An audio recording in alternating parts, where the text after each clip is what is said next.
sports on the NCW Life Channel. Today's broadcast of high school sports on the NCW Life Channel is presented by Harvest Valley Pest Control, Dick's Heating and Air Conditioning, Global Car Care, Confluence Health, Les Schwab Tires, Biosports Physical Therapy, Impact Auto Sales, the Highlander Golf Course and Grill, Town Toyota, Automocha, JDSA Law, and Weinstein Beverage. Now let's go live for all the action of tonight's coverage of high school sports on your home for local sports, the NCW Life Channel. Welcome to Lee Bofto Field at the Apple Bowl. Along with Grant Olson, I'm Eric Grandstrom as we're ready for football here on the NCW Life Channel. As tonight, the Wenatchee Panthers play host to the Mount Butchheir Bears at Kelowna, British Columbia. And, well, Grant, what do you expect here tonight? Well, you know, this is the thing. I was thinking about this earlier. It's the third game of the season for the Panthers, and what have we learned so far? Well, the first week they played a Mount Si team, very, very tough. Last week, thoroughly trounced Lewiston, also kind of a non-conference game, which was a non-conference game. Tonight, another non-conference game, so we're probably not going to learn all that much tonight or see a bunch, but I think we are going to see things that the Panthers maybe don't normally do in maybe a league game. I think we'll see, you know, Sermon do some things maybe that we haven't seen normally. Could be. It's also normally anyway. Also possibly a chance to get a bunch of guys some playing time tonight on the varsity field that they might not see for the rest of the season. And that's probably the best point of all. We are going to see a lot of players here tonight. Yeah. So it's Mount Butchheir out of British Columbia. We're going to talk more about the secondary school, the league in which they play. They're off to an 0-2 start. Wenatchee comes in at 1-1 here on the pregame show as we continue counting you down to kickoff. We also have a couple of interviews coming your way. First up is Scott Devereaux, head coach for the Wenatchee Panthers, as well as J.J. Jelsing. Boy, is he a key cog both offensively and defensively for the Wenatchee Panthers this season. Absolutely. He's a stud. Can we say a stud? He is. He is a stud on both sides of the football and a big cog, as you said. You'll see this in the interview. He had his midriff showing. And I didn't want to embarrass him by breaking out my case to his six-pack. That's coming up here on the pregame show as we continue here from the Apple Bowl. It's the Wenatchee Panthers and Mount Butchheir Bears on the NCW Life Channel.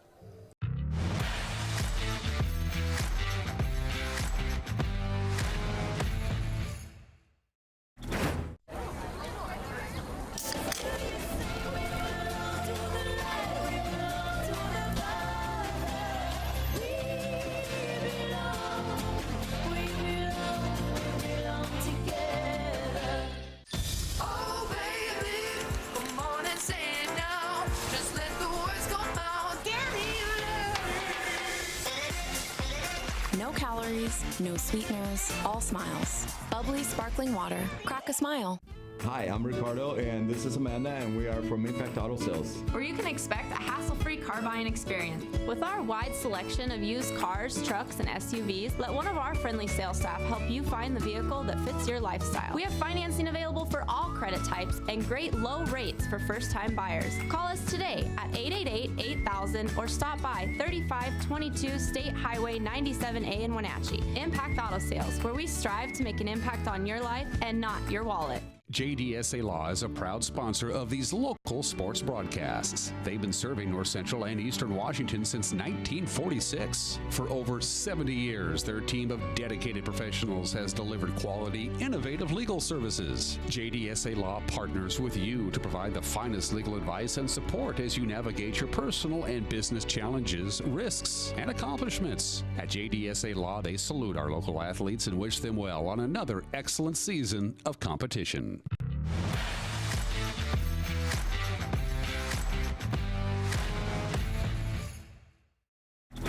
Our pregame show continues here on the NCW Life Channel as we get ready for Wenatchee and Mount Butchheir. Well, Coach, as you get ready for this one, how much can you learn about the other guys, or is it more about Wenatchee? It's more about Wenatchee. We know we need to execute. We don't know a lot about these guys anyway, so it's all on us. Tell me about how it comes to be that you're playing a team from British Columbia to begin with. We had to find 4 non-league opponents, and we couldn't. So a few years ago, they wanted to come here. They wanted the Friday night experience. They don't get that so much where they are. So we invited them up. They love coming here. We make a good spaghetti dinner for them, and great bunch of guys. And so they're back, year 4. What did you learn about your club bouncing back from the Week 1 loss to get that big 50-plus point victory here last Friday? You know, I learned that we can learn. We spent a lot of time looking at our mistakes. We understood that was a game that we had a chance to win, and our guys focused better in practice, and it just paid off. You know, we played better all around. You talked about kind of tweaking practice a little bit to make it more game-like. Did you do that? And if so, did it help you out? I think so. Yeah, we're doing a little bit more competitive stuff for keeping score. Offense versus defense, red zone and goal line sessions. The loser has to run a gasser. Things like that, trying to get the competitive juices flowing a little bit. Kids seem to really like it. One thing that your quarterback talked about, and I didn't even think about it, was the fact that your practice field doesn't have really a lot of good stripes on it or anything like that. So when you're talking about your relationship and inside, outside the numbers, hashes, things like that, how do you work on that? We constantly have to tell our guys, hey, the numbers would be here if we had numbers. You're too wide or you're too tight. You don't have enough paint to just slop on the field? I guess not. No. I think the wet weather has kept it tough on the grounds crew. You know, they finally mowed just the field a couple days ago. The grass was about 6 inches long. So, you know, you just have to adapt. We're kind of used to it out here. This is where we've been practicing for a long time. I know that you focus on you, so what is the goal that you set for the club for this Friday night? Just to keep working on our execution. You know, this is a team that competitively we know we are better than they are, and we need to show that Friday night. We have some goals for our offense and goals for our defense as far as things like yards gained and missed tackles and things like that that we need to achieve, or there's a penalty if we don't. Okay. All right. All right. Well, we won't be joining them for the gassers, that's for sure. Scott, thanks for the time. Appreciate it. You bet. Thank you. You bet. Scott Devereaux joining us here on the pregame show. We'll come back and talk with one of the players, J.J. Jelsing, coming up next as we continue with the pregame on the NCW Life channel.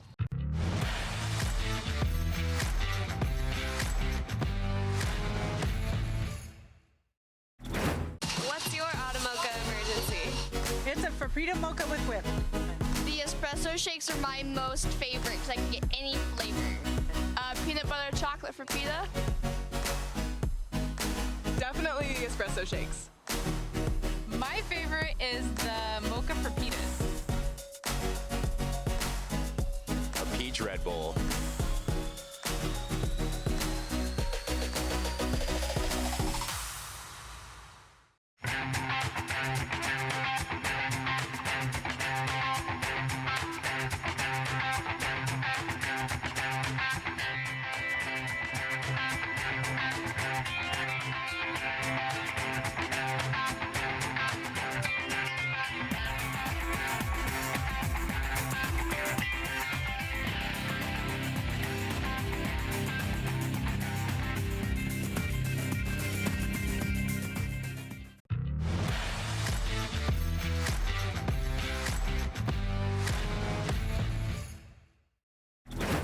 Our pregame show continues here on the NCW Life channel as J.J. Jelsing joins us now.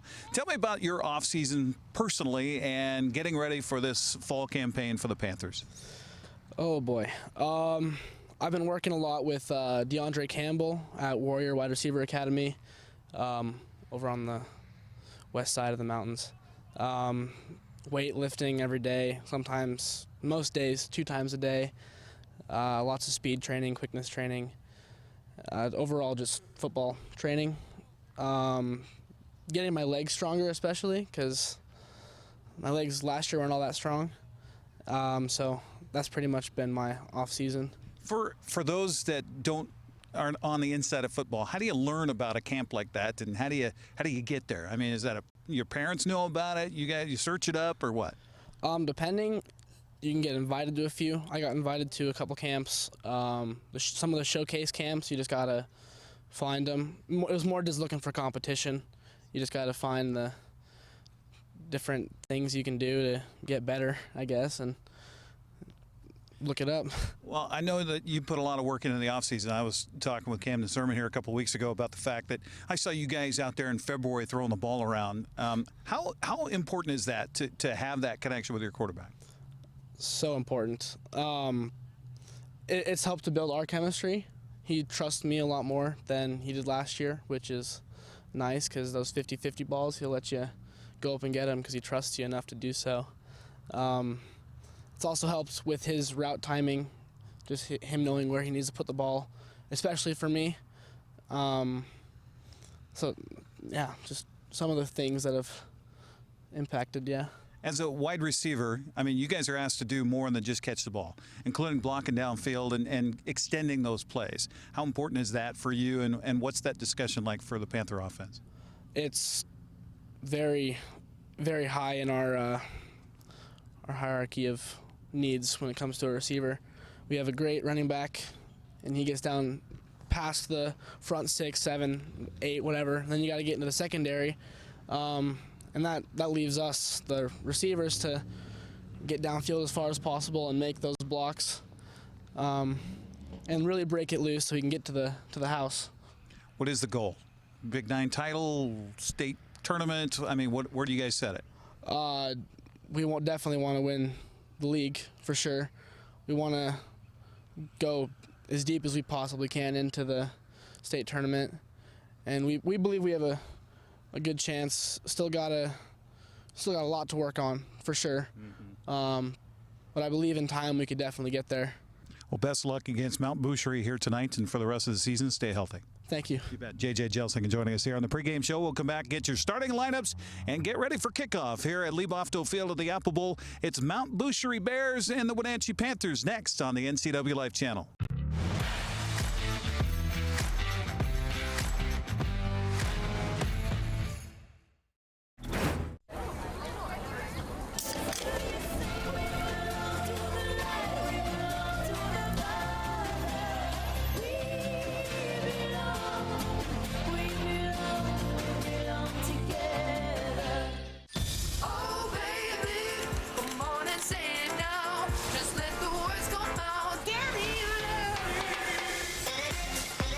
No calories, no sweeteners, all smiles. Bubbly sparkling water. Crack a smile. Hi, I'm Ricardo, and this is Amanda, and we are from Impact Auto Sales. Where you can expect a hassle-free car buying experience. With our wide selection of used cars, trucks, and SUVs, let one of our friendly sales staff help you find the vehicle that fits your lifestyle. We have financing available for all credit types and great low rates for first-time buyers. Call us today at 888-8000 or stop by 3522 State Highway 97A in Wenatchee. Impact Auto Sales, where we strive to make an impact on your life and not your wallet.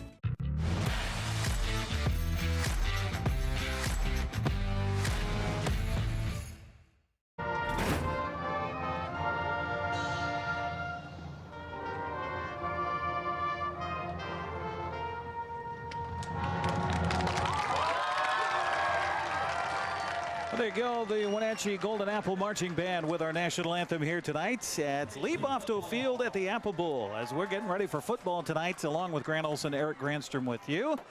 Well, Grant, we're in our position high above the field surface here at Pioneer Middle School. And, of course, all of our cameras are on the opposite side of the field as far as how our fans look at it. Right. What are you expecting here tonight?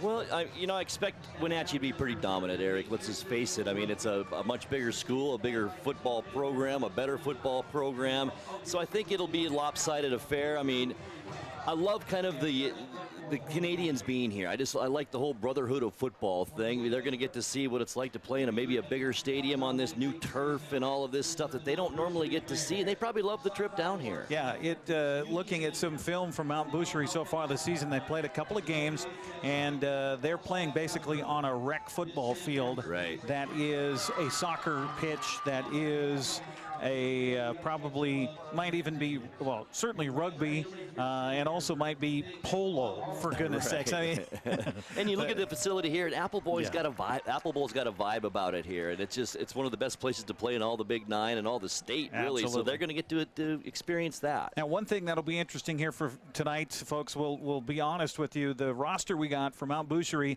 again, this is a club sport. They are a high school, but it's a little different up north. They play the Secondary Schools Football Association in British Columbia.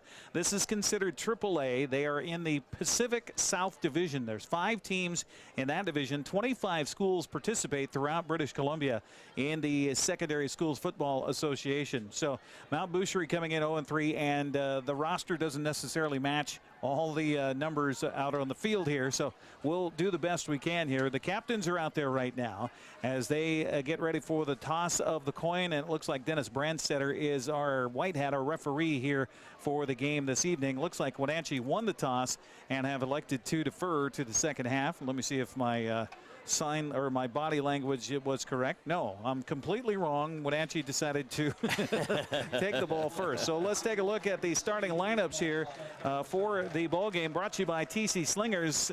If it's rock, bark, sand, or soil, there's no need for wheelbarrows, shovels, or rakes. They'll place the material for you. Who do we got on offense for Wenatchee? Wenatchee, let's start with the big guys up front. Center is Trey Jagla, 5'10", 220-pound sophomore. Left guard is Andy Jimenez. He's 5'9", 235-pound senior. Joined on that side at tackle by Nathan Black. He's 6'2", 210-pound senior.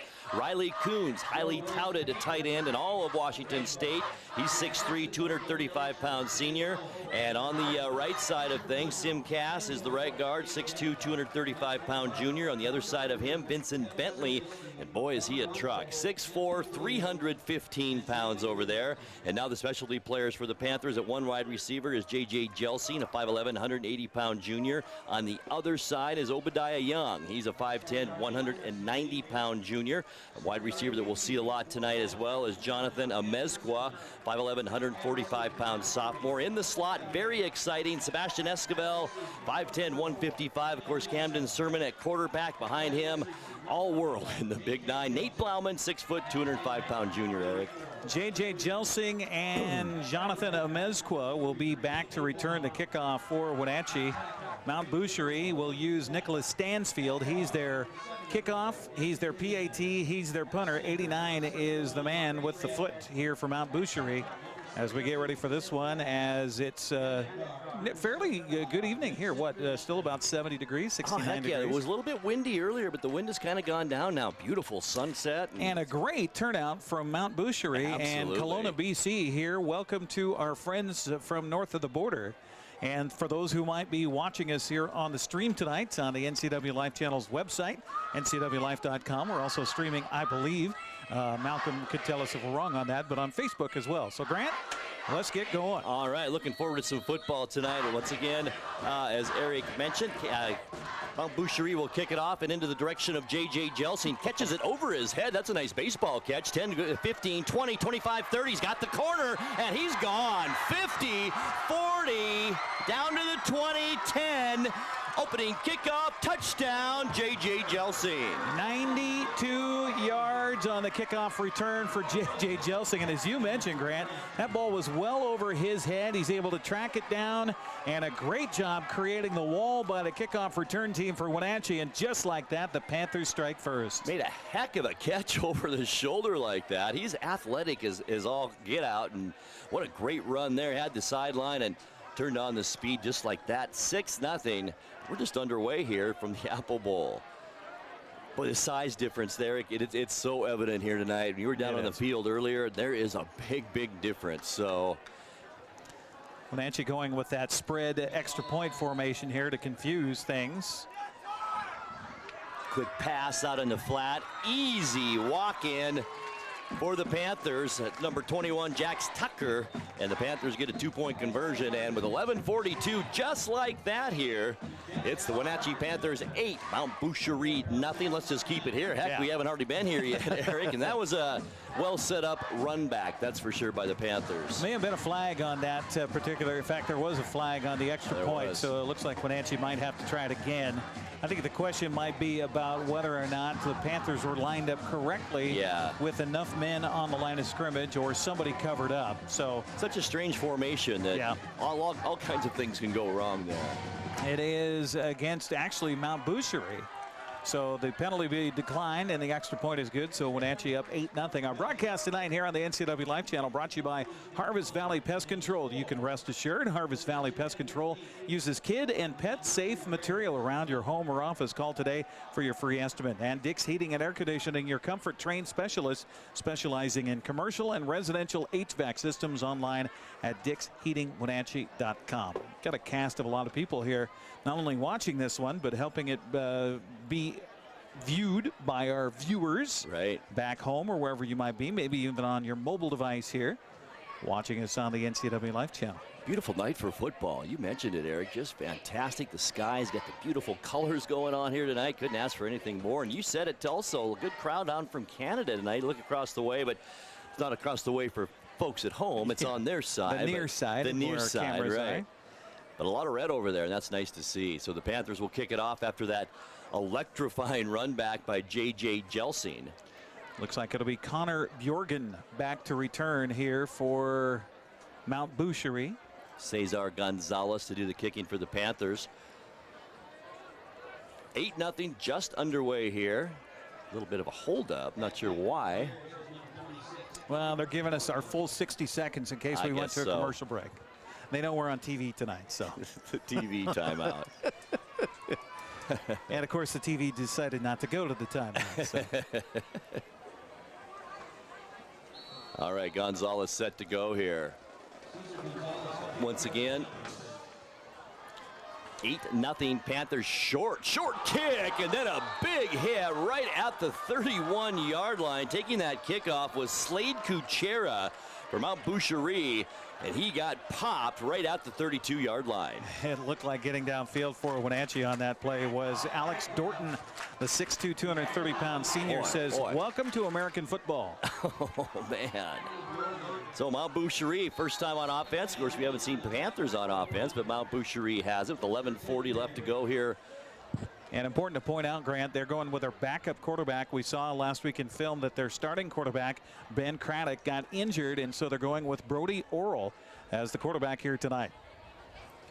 Handoff up the middle, a little bit of a hole, then it's quickly Weiberg with a carry. Right, and that's Weiberg. Going to bring a lot of running backs in tonight. He's a 5'11", 192-pound sophomore. And a gain of about 2, maybe 3 yards on the play. I will give him 2 there. That'll bring up 2nd down and 8. Bears like to run it. They'll run it way more than they'll throw it, especially now that they've got their backup quarterback in there. And boy, he is slight. They list him at 6 foot. I don't know how they could. 138 pounds, I will agree with.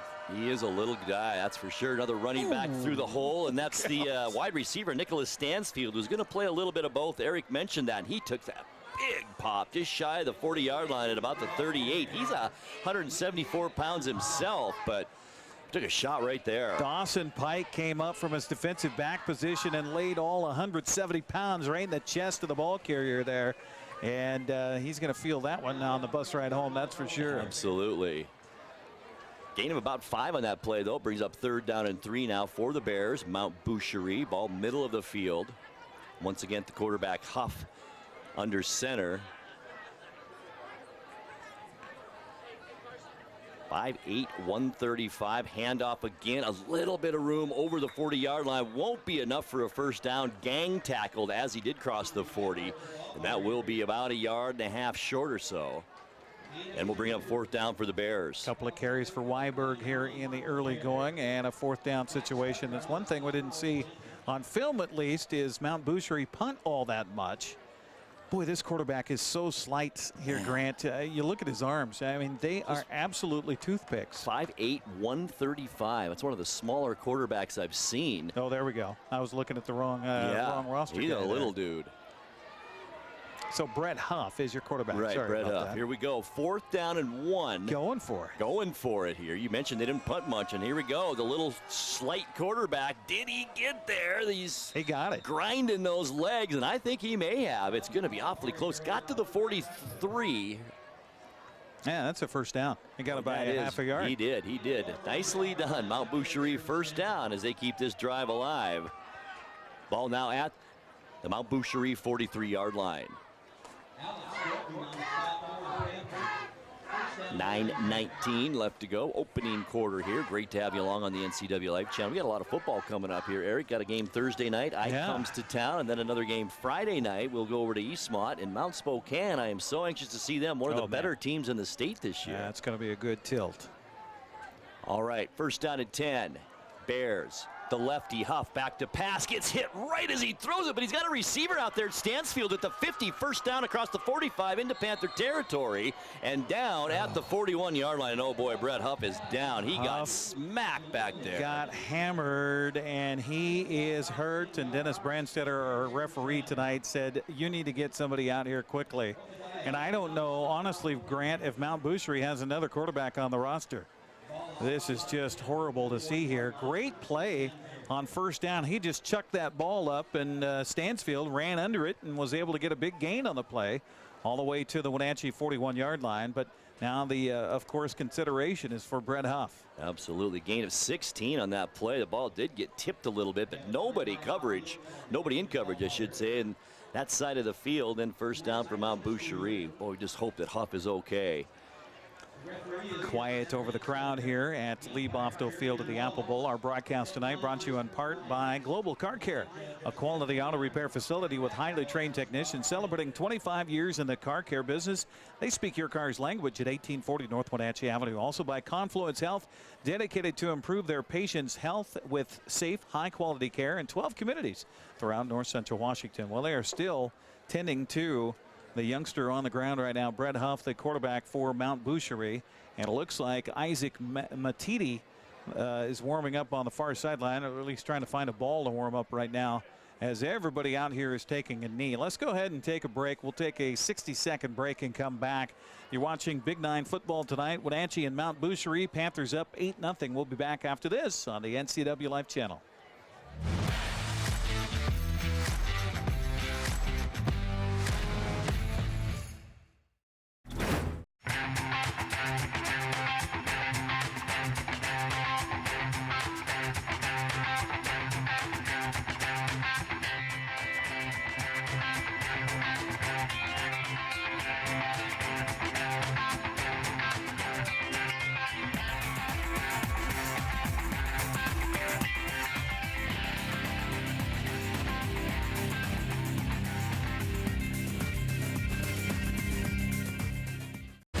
When the people you serve are your friends and family, you see the world a bit differently.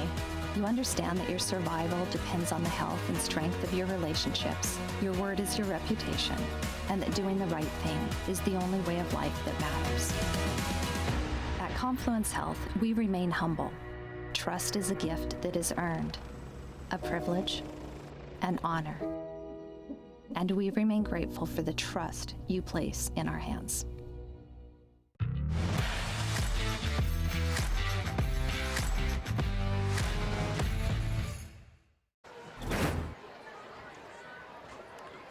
Well, Grant, a hush over the crowd here at Lee Bofto Field on what has turned out to be an absolutely gorgeous evening here. But of course, the concern right now is still for the youngster down on the field, Brett Huff, the backup quarterback who's getting the start here tonight. And Dennis Brandstetter is going to send everybody to the sidelines here. So we have a delay in our participation. And my eyes, Grant, went with the ball on the throw. I honestly didn't see what happened in the wash in the backfield there as he got rid of the ball, but obviously just got hit hard and was writhing on the ground after that play came to an end. And Dennis Brandstetter, our head official here, quickly motioned to the Mount Boucherie sideline to get somebody out here to care for the man on the ground right now for Mount Boucherie Bears. He took a hit from about 3 different Panther defenders, it looked like, as he was making that throw. And you know what, Eric? As you're throwing, you're so vulnerable. Oh, yeah. Your ribs, your whole undercarriage, so to speak, is just right out there exposed. And that may have been part of it, but he just hasn't moved that much since he's been on the field here. Well, that might be at the insistence of the training staff for Wenatchee that's out there right now, just to make sure that if there is any kind of a spinal situation, that it's not exacerbated by any movement. We do have Ballard Ambulance here tonight. We haven't seen Ballard onto the field yet. They are rolling him to a side here and holding his neck still.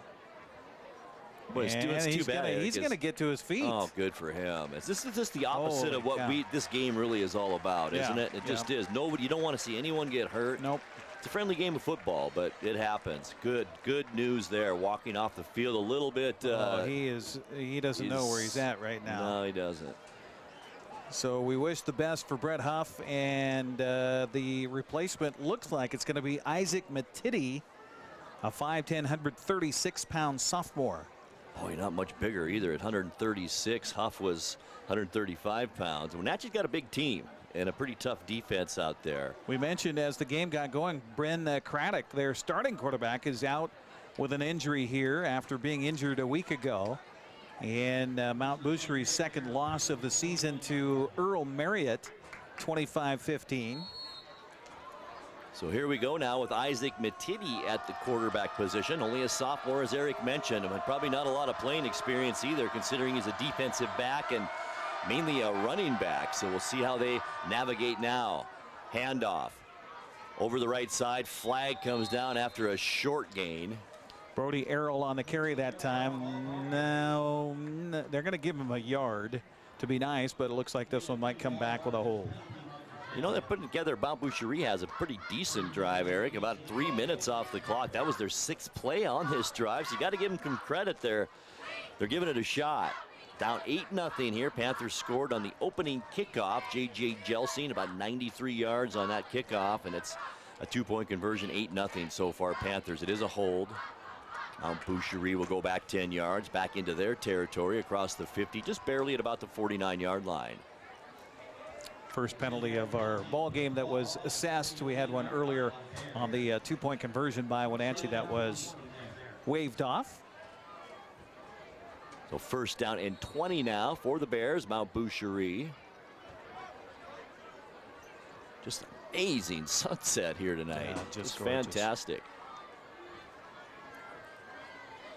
Ball just shy of the 50. Mount Boucherie first down and 20, as we mentioned. Clock's rolling once again.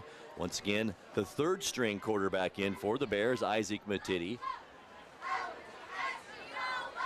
Looks like Brody Errol still in the backfield, and we've got a whistle on the snap. That was strange.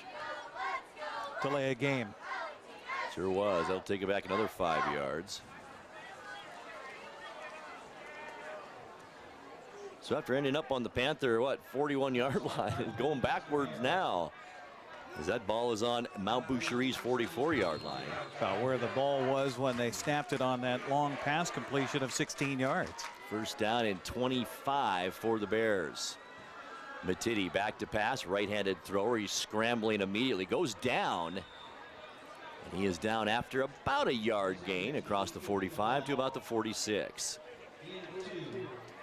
Smart play going down like that. Yeah, I'll tell you that, and that's tough for the defensive players also to try to put the brakes on as well. Camden Lloydhammer kind of fell over the top of him there. Fun to see the Lloydhammers out there together. You got Chase on one side, Camden on the other. Also out there out front for the Panthers looks like Andy Jimenez on the defensive side. As we'll get the rest of the starting defense lined up here for you for Wenatchee. Second down 23. Handoff by Matiti. And it goes to Errol, it looks like. Will just get back to the line of scrimmage. They might going to give him a little bit of a gain, actually, about a yard or so, to just shy of the 48-yard line. Another short gain brings up 3rd down and forever, about 21 for the Bears. Jax Tucker playing that middle linebacker position came in, filled the gap, and a run stopper right there for Wenatchee after a gain of a yard. 3rd and forever here for Mount Boucherie. Jax Tucker is one of those tough kids like Wesley McElwain of Eastmont. He reminds me so much of him. He does great things on both sides of the ball, but so good defensively. Absolutely. 3rd down 21. 6:33 left to go here in this first quarter. Shotgun this time for Matiti. He's going to pass it as well. Big rush by the Panthers. It's caught by Stansfield over the middle. We got a flag coming in. It might be roughing the quarterback. A late hit in the backfield. Nice gain, too, by Stansfield. Gain of 8 yards. In the Panther territory to the 44-yard line. I think it's good. It is a late hit. So Obadiah Young came in there a little bit late on a corner blitz and stuck it to Matiti a little bit, and he got flagged for it, and that'll cost the Panthers 15. Well, Butchheir, Eric, gotten this drive out. I'll tell you what, 8th play now, and they've still got the ball. A drive that began with 11 minutes and 40 seconds left. They've had the ball basically this entire quarter. Yeah, it's weird to have a score 8-0, and we haven't even seen the Wenatchee offense on the field yet. I know. Ball will be placed at the Wenatchee 29-yard line, so good position for the Bears here if they can put together some offense. Been rough going for Mount Butchheir, oversized in this one, and Panthers a lot of athletes on that defense too. That 15 yards helps a ton as the clock continues to move. Now 6:15 left to go first quarter. That's one thing I was going to mention, Grant, with the linebackers cheating up. That does open up that middle for that drag pattern over the top for the tight end. And Stansfield's a good target out there. Pretty tall kid. Matiti shotgun. Looks left, goes there immediately. That ball had some zip on it and a little too hard for Axel Peterson to catch. 6'2", 151-pound junior. That'll bring up second down for the Bears. Well, I like the fact that the coaching staff for Mount Butchheir is not holding back. They're playing their offense, and that's part of it is to do some quick screen passes, some quick outs. And doesn't matter if they got their third string quarterback out there. We're going to play our football. I love that. They're just football players. I had somebody ask me, with a Canadian team coming down, are we going to get 3 downs instead of 4? No, they play American style football in this league. We were talking about the BC Secondary Schools Football Association. 2nd and 10, handoff right side, caught from behind, right at the line of scrimmage. In fact, maybe even a loss of about a yard or so. The line of scrimmage at the 31, back to the 30 on that carry. Stansfield, wasn't it? It was. Big chase by Chase Lloydhammer, catching him from behind. The 6'5", 215-pound senior who's got about a 7-foot wingspan just reached out and brought him down from behind. Really? 3rd and 11 with that 1-yard loss on that carry. Matiti, he's got to check out the wristband for play. He's not used to playing quarterback out there. Couple of running backs this time. Jonathan Webb is in there. He's only a 138-pound junior. They're going to have to hurry. Matiti gets the snap. And a big rush by Lloydhammer. Look out. Matiti does get it off barely. Obadiah Young almost came up with it, as Eric mentioned, and that'll bring up 4th down and 11 now. I think Matiti is asking Lloydhammer, I'm glad I got that ball out of my hand before you hit me, big fella. We're going to have a long night, aren't we? 6'6", 220 compared to 5'8", 136. Yeah, 5'7", 136. Well, they're going to go for it on 4th down. And why not? You got to here. Yeah, you really do. Friday night lights, baby. Absolutely.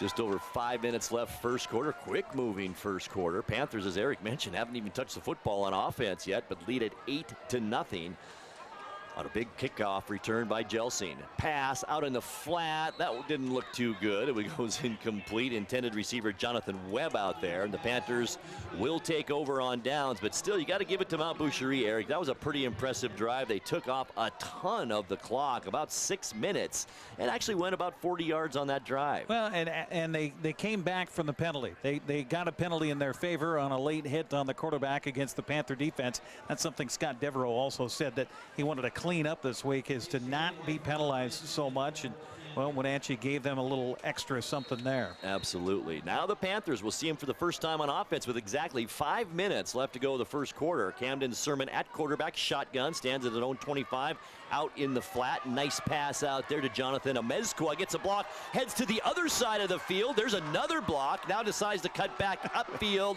I don't know if he got the first down after all that. Really, really close, right at the 40. I think he did. He ran 46 yards to get 9. And it's going to be 2nd and inches here, Grant. Boy, so close. You're right. So the Panthers have it 2nd down and short. Boy, this is where you try just about anything here, right? This down and distance. Second opens up the playbook. Sure does. Go for it here. 2 receivers far side of the field, 2 to Sermon's right. Big rush, though. He's going to get sacked back at the 35-yard line, and that's Stansfield, I believe. No, it isn't. That's Big Bronte 88. Gallo. Bronte. Love that name. It is a great name. 6'3", 230 junior. And how about the quick? was able to chase Camden Sermon down from behind, drop him for a loss of 4 yards back to the 35. I think that took the entire offensive line of the Panthers by surprise there. And it brings up, as Eric mentioned, 3rd down and 6 now after a 2nd down and virtually inches. Blauman in the backfield. 2 receivers to Sermon's left, 1 to the right side. Sermon claps his hand. Now here's Blauman. I figured we'd see him a lot tonight. Nothing doing. Maybe a yard gain for Blauman, and that'll quickly bring up 4th down for the Panthers. Jonathan Webb coming up from his linebacker spot. The junior shot through the gap, and he's not much as far as height or weight, 5'9", 138, but he wrapped all of that around the waist of Nate Blauman, and they took him down for just a gain of 1 on the play. And he's hurt too, Webb, Eric. I saw him limping a little bit on that left leg, or right leg it is. And he is down on a knee. Oh, boy. I know, at the Wenatchee 39-yard line. Oh, you just hate to see these injuries. 3:22 left to go first quarter. He went down hard on the right knee as he wrapped his whole body around Blauman around the waist, and may have twisted himself under on that right leg as the tackle was made. And also he had another bodies falling on top of him, so possibly there. Boy, Mount Butchheir can't afford to have these injuries, that's for sure.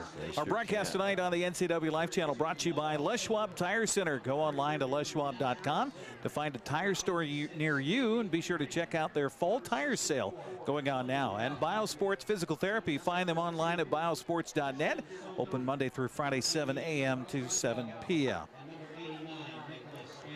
Well, they're looking at the right knee and kneecap area. Training staff out there for Mount Butchheir. We should mention that the head coach for Mount Butchheir is Michael Godwin. They call him a general manager is Charlie Johnson. The offensive coordinator is Rick Nelson. The assistants Tristan Jones, Mike Humes, Spencer McIntosh, Jason Hudson, Kristen Bosdio, and Peter Breicher. As Jonathan Webb gets up, but he will not put any weight on that right knee and right leg. And that's too bad. What's the general manager in high school football? Any idea what that would be? Athletic director, possibly? Something like that? Yeah, could be. Interesting. All right, Panthers into punt now, and Nate Blauman will do the punting. Bjorgen back to return. Bjorgen only 5'5", 135 pounds. Good snap to Blauman. The ball goes straight up in the air and wobbly. Takes a bit of a Panther bounce into Mount Butchheir territory, and that'll be down at the bare 48-yard line. Short punt. 17-yard punt. 17-yarder, and that gives Mount Butchheir some good field position. As we mentioned, they had a nice drive the last time they had the football. We'll see what they can do now with 3 minutes and 4 seconds left to go here in this first quarter. Our broadcast tonight on the NCW Life Channel brought to you in part by Impact Auto Sales. They strive to impact your life, not your wallet. You can expect a hassle-free car buying experience at Impact Auto Sales in Wenatchee. Also by Highlander Golf Course and Grill. Call the Pro Shop to schedule your time on their Full Swing S4 widescreen golf simulators at 884-4653. Plan your next tournament or event today. First down at 10, Mount Butchheir. Once again, Isaac Matiti in there at quarterback. Third string quarterback. Matiti wanted a screen pass out left, has nobody. Now he finally goes out there, and boy, a short arm attempt at that with Stansfield. Might have been a good idea too, because coming hard was Obadiah Young from that cornerback position, ready to light him up out there. I can't imagine being a sophomore. You're playing a sport that's not I guess recognized in your country, for goodness sakes, as something that people want to do too much. You know, it's all hockey sticks and that's about it in Canada. And you're a sophomore, and suddenly you're thrust into a role of having to play an entire game against an American football team, a 4A school, the biggest schools in Washington State. And one of the better 4As. And he's just got to make it up here. It's tough. Takes a lot of courage. Matiti now handoff. Goes over to Brody Arall, I think it is, 6 foot, 138 pounds. He's not very big either. Gain of about 2, maybe 3 yards on that one. One thing for sure, they keep it simple up front. I mean, it's straight up blocking. They'll pull a guard periodically, but it's just man on man, find an opposite colored jersey and try to hit him as hard as you can. And the offensive line, they got some pretty good size up front and getting a little push here.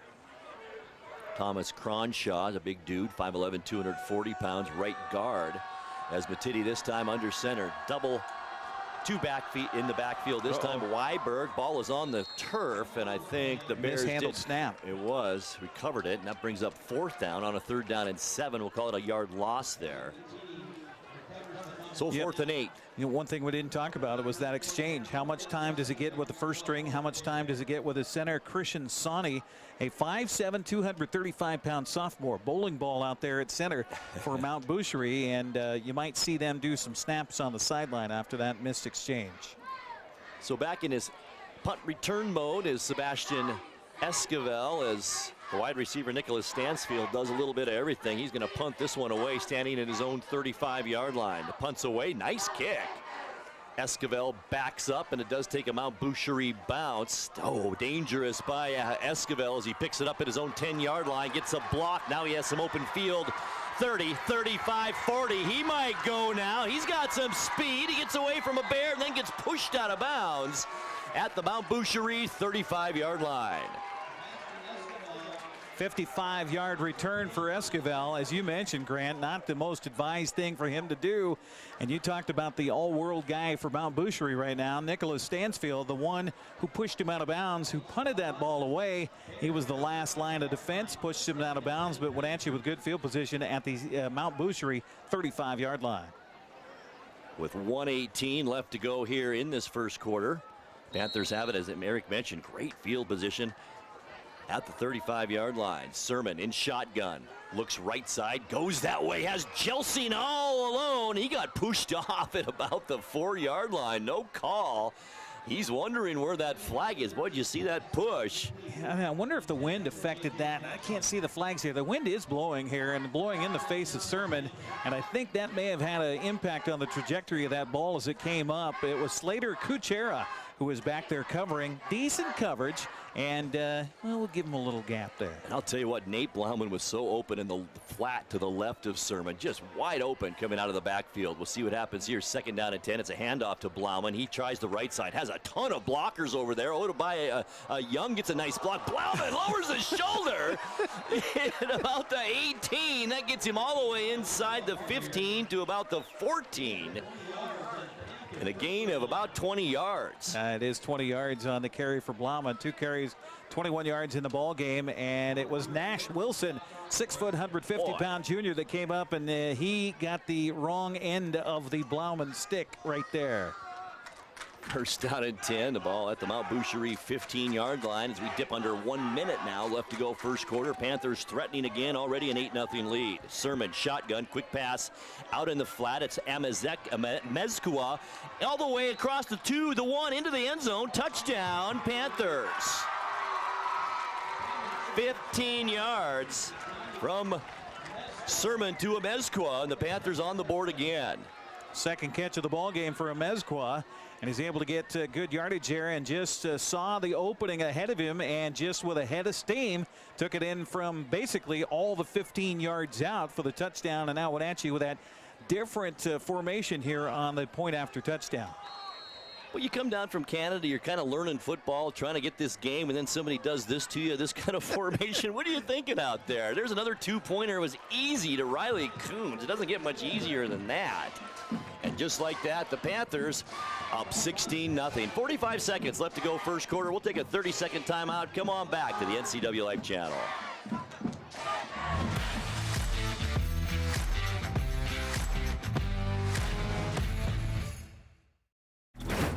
Hi, I'm Ricardo, and this is Amanda, and we are from Impact Auto Sales, where you can expect a hassle-free car buying experience. With our wide selection of used cars, trucks, and SUVs, let one of our friendly sales staff help you find the vehicle that fits your lifestyle. We have financing available for all credit types and great low rates for first-time buyers. Call us today at 888-8000 or stop by 3522 State Highway 97A in Wenatchee. Impact Auto Sales, where we strive to make an impact on your life and not your wallet.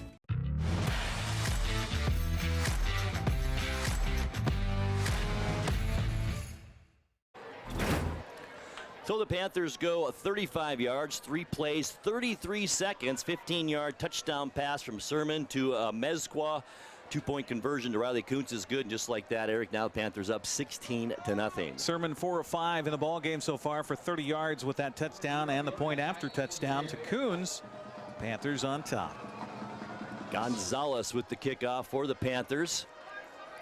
Bjorgen on the return. Taken deep at the 17. Bjorgen, nice move to the right side. Shakes a tackler. No, he didn't. He tried to, just shy of the 30-yard line. He'll be drugged down at the 29. Jesus Segovia coming up with the tackle on special teams for Wenatchee. So the Bears come onto the field with 38 seconds left to go here in this first quarter. Their third possession of the quarter. Down now 16-0. For those watching at home from that camera high above, it looks like the field is wet. That's actually just a reflection of the artificial surface here at Lebofto Field at the Apple Bowl. So we'll see what Mount Butchheir can do here. First down and 10. They'll go in the I formation. Isaac Matiti under center, as Eric said. I formation this time. We've seen a little bit of everything offensively from the Bears. It's Stansfield, and he gets wrapped up right away as he got that handoff. May just have got back to the line of scrimmage. Alex Dorton coming up on the tackle from his defensive tackle position. The 6'2", 220-pound senior wrapped him up right in the hole and spun him down for no gain on the play. He's a big guy out there. You like to see those defensive ends about 6'5", don't you? There's something about a tall defensive end. Of course, they're trying to work the play back to the inside, but it's nice to have him with some height out there. Yeah, I got Alex Dorton lining up as a tackle actually right now, along with Andy Jimenez. Chase Lloydhammer on one side as a defensive end. And they've been rotating between Riley and Camden Lloydhammer. Can't tell who's out there. It looks like Camden might be out there as the other defensive end, but that's going to be the end of our first quarter, Grant. It is. Our score at the end of one here from the Apple Bowl. It's Wenatchee 16 and Mount Butchheir nothing. We're back with second quarter action here in 60 seconds. Stay with us.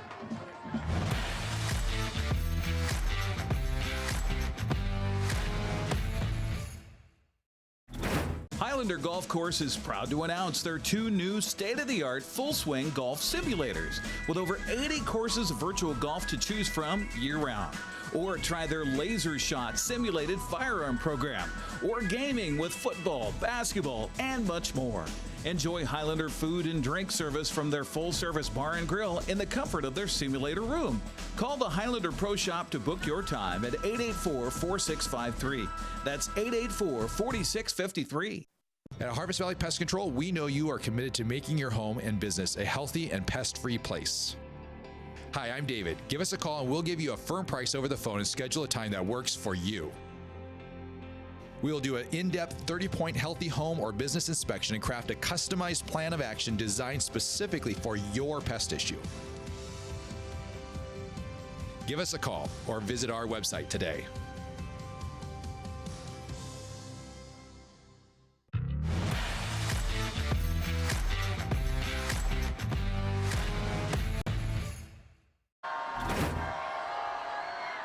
All right, Matiti back to pass as the team switch ends of the field, and just like that, it's picked off by the Panthers' Dawson Pike. He's still on his feet at the 35, the 30. I think he's going to go 15-5. Touchdown, Panthers. Flag is down on the Mount Butchheir sideline. It was right about where he kind of changed direction, I think, on that run back. Might have been a clip there. Well, that ball was a lame duck from Matiti. May have gotten blocked at the line of scrimmage. Didn't see it, but it is a block in the back on the return team. So it looks like the interception will stand, Grant, but then they'll back it up from the point of the foul, which is exactly what you mentioned, right where the interception took place. So wipe away the 45-yard interception return, but the Panthers will have the football. Nicely done by Dawson Pike. He's only a sophomore, 6'1", 170-pounder for the Panthers, and with that penalty, like it's going to move the ball back to the Mount Butchheir 45-yard line. So still decent field position for this Panther offense, who's kind of had their way with things so far this quarter, I should say. They only had the ball twice, though. A 3-and-out and a punt for the Panthers on their first possession, and then a nice drive. Well, they had it on the 35 and punched it in basically 2 plays, and our score 16-0. So that penalty, the second against Wenatchee, good for 10 yards with the block of the back. So 2 penalties and 25 yards so far for the Panthers in this one. Just underway, second quarter. Great to have you along. Eric Granstrom, Grant Olson with you tonight on the NCW Life channel. Pass behind Blauman. I think that was a miscommunication there, right about the 50-yard line, and that quickly brings up 3rd down and 10. Second down and 10. Or 2nd down and 10, I'm sorry. Yeah, Sermon just quite not in sync. Now, we were not here, obviously, last Friday for the football game and the big win over Lewiston, so I'm not sure how things looked last week for the Panthers. But it just seems Sermon just quite not in sync with his wide receivers at this juncture. 2 split out to his right, 2 to his left as well. Sermon shotgun, stands at his 40-yard line, looking left side, goes that way, has a receiver right there. It's Young, gets to the sticks at the 45, and it looks like he will have enough for a first down. Tackled finally at the Mount Boucherie 44-yard line. Nice gain. Just a down and then a button curled over there for Young.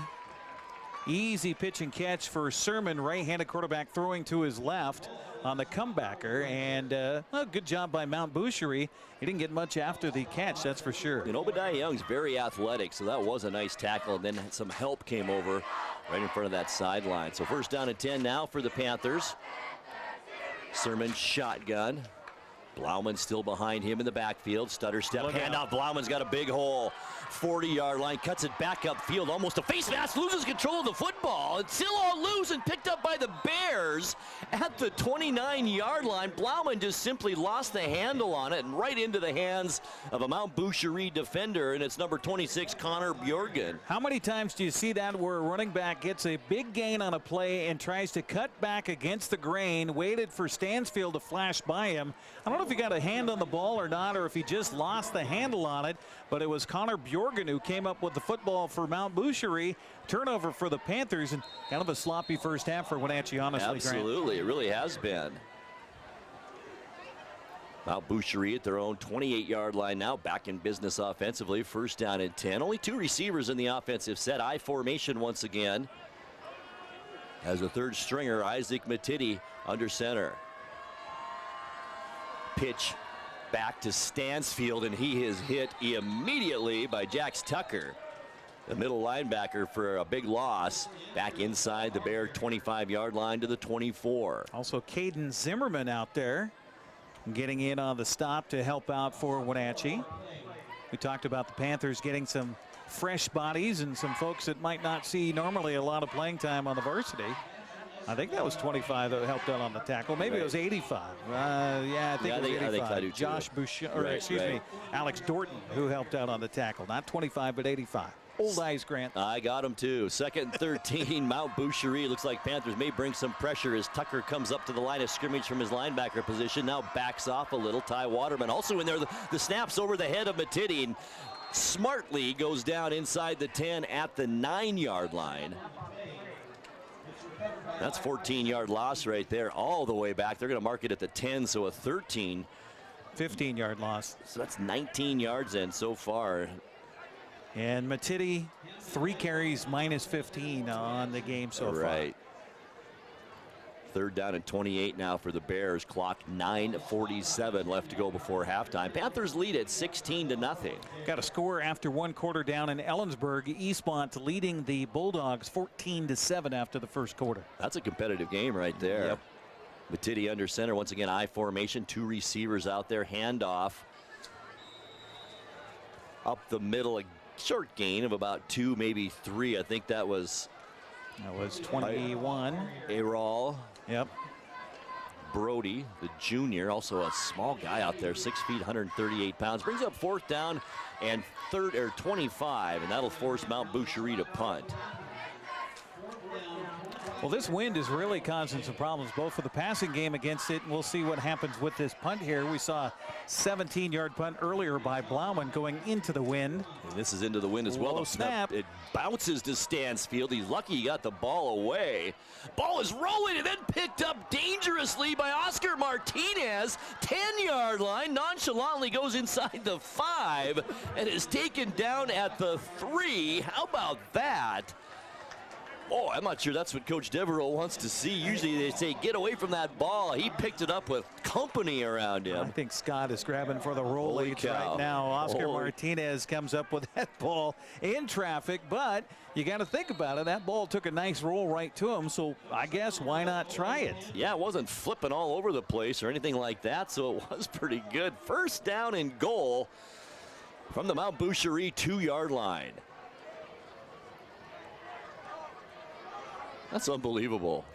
It really is. And he just, like nothing happened. He just nonchalantly picked it up, and I'm going to dance down there a little bit and get inside the 5-yard line. This reminds me of playing with the Nerf ball when I was a kid at recess in elementary school. It's just you kind of make it up as you go. Yeah, right. That's what it seems like out here right now. It really does. Almost seems like recess. Sermon shotgun, Blauman back there with him. Handoff, it goes to Esquivel. Got all that speed. Is he going to get in? No. And a nice defensive stand that time. Stansfield again. He's a player out here. He does a little bit of everything. It's like an 8-man football player where you punt, you run back kicks, you're the quarterback, and you're the linebacker. I think I saw him up in the stands playing a horn earlier, too. No gain that time, so still brings up second down and goal for the Panthers. Ball at the 2-yard line. Well, that's something that we haven't seen, is that almost a counter for the wide receiver to come in and get that handoff. Sermon, handoff straight up the middle, nothing fancy this time. Blauman easily in for the Panther touchdown. 2 yards for Nate Blauman. That was easy. And the Panthers add to that lead, now 22-0. Got to feel good for Nate after giving up the ball to Mount Butchheir after that long run and then fumbling the ball away. Little revenge there to get into the end zone. Looks like Cesar Gonzalez out to kick this time. Panthers have converted 2 two-point conversions so far this half. 22-0, 8-10 left to go here in this second quarter. Panthers need to get another body out there. Snaps a little bit high. The kick, boy, plenty of leg by Gonzalez.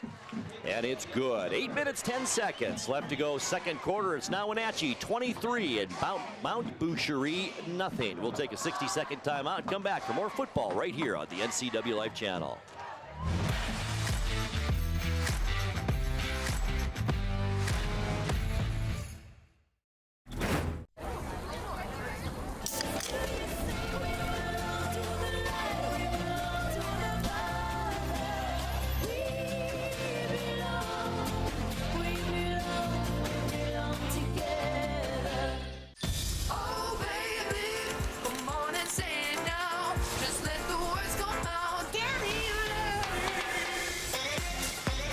No calories, no sweeteners, all smiles. Bubbly sparkling water. Crack a smile. When the people you serve are your friends and family, you see the world a bit differently. You understand that your survival depends on the health and strength of your relationships. Your word is your reputation, and that doing the right thing is the only way of life that matters. At Confluence Health, we remain humble. Trust is a gift that is earned, a privilege, an honor. And we remain grateful for the trust you place in our hands.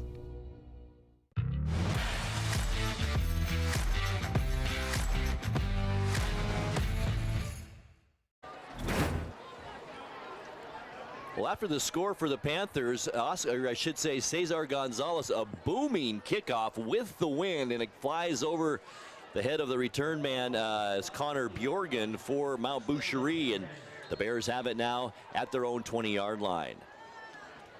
8:10 left to go here before halftime. Mount Butchheir needs to get something going on offense if they can. Their best drive has been that first drive of the night. They had the ball, I think they had 9 plays, another high snap, and there goes Matidi all the way back into the end zone. That should be a safety, and it is, and the Panthers pick up 2 quick points. And that you can't blame on a new quarterback. That's just the center right there. Absolutely. Absolutely. Some problems up front for Christian Sawney.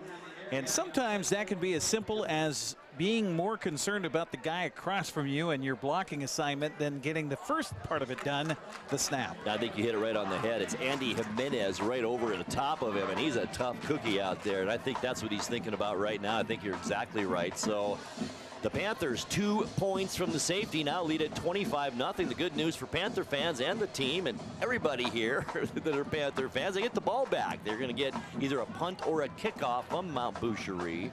Mount Butchheir right now, Grant, minus 17 yards of total offense in this first half.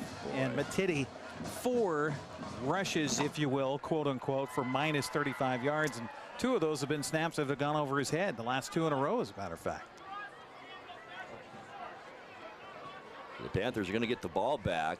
Back deep is Amezcua, and he stands at the 35-yard line along with J.J. Jelsi. With this wind blowing like this right in my face, if I'm the kicker for Mount Butchheir, I just squib kick this as hard as I can across the surface. I agree. Don't get it up in the air. You got Blauman standing there in the middle of the field as well at about the 42-yard line. Here's the kick. It is kind of a squibber, weird-looking thing that's taken by the up man across the 40 down to about the 35. Oh, Riley Coons. He's got a big old grin on his face. He doesn't get that chance very often. He was thinking goal line there, Grant. I could see it through the face mask. He had this look in his eye like, I'm going to get a chance here. So the Panthers will have it at the Mount Butchheir 35-yard line. Excellent field position. The Panthers have had it all night. Mount Butchheir 35, they're 45, they're 2, and now the 35 again. Wow.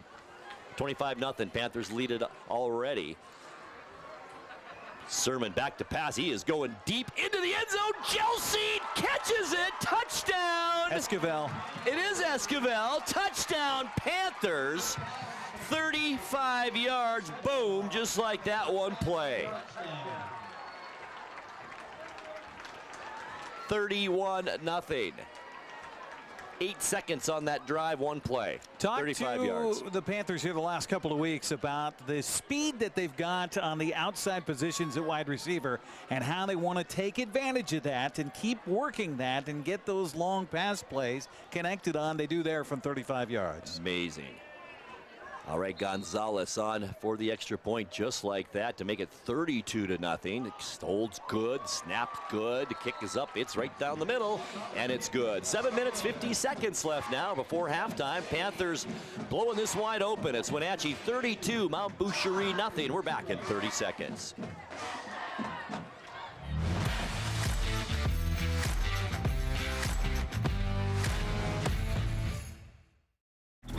Highlander Golf Course is proud to announce their 2 new state-of-the-art full-swing golf simulators with over 80 courses of virtual golf to choose from year-round. Or try their Laser Shot simulated firearm program, or gaming with football, basketball, and much more. Enjoy Highlander food and drink service from their full-service bar and grill in the comfort of their simulator room. Call the Highlander Pro Shop to book your time at 884-4653. That's 884-4653.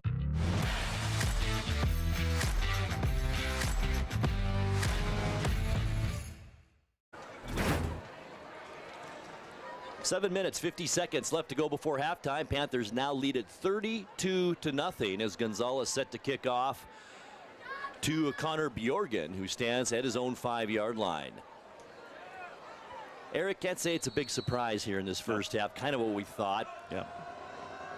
Gonzalez kick, nice booming kick once again with the wind, taken by Bjorgen at about the 3-yard line. Over the shoulder grab on that, reverses field. He's got some room right side, got some speed too, but he gets caught by Eric Zahn by the Panthers at about the 17, maybe 18-yard line. They might even give him the 20 there. And that's where Mount Butchheir will be in their next drive, and they've been in their own territory all night long. All that is, Grant, is a kid trying to make a play, trying to make a difference out there for Mount Butchheir. Not advised to catch that ball over your shoulder at the 4-yard line, but he's able to get it out to the 20, maybe provide a little excitement for the Mount Butchheir fans who made the trip from Kelowna and for his teammates out there. And with this score as it is, Eric, he could have said, I'm just going to let this go and we'll take it. But he tried, like you said. He gave it an effort. All right, we'll see what the Bears can do here on offense. Matiti still at quarterback. We have a whistle. Got to make sure that Dennis Brandstetter doing some preventative officiating here to help out the center. Looks like they've replaced the center and they've gone with somebody new out there.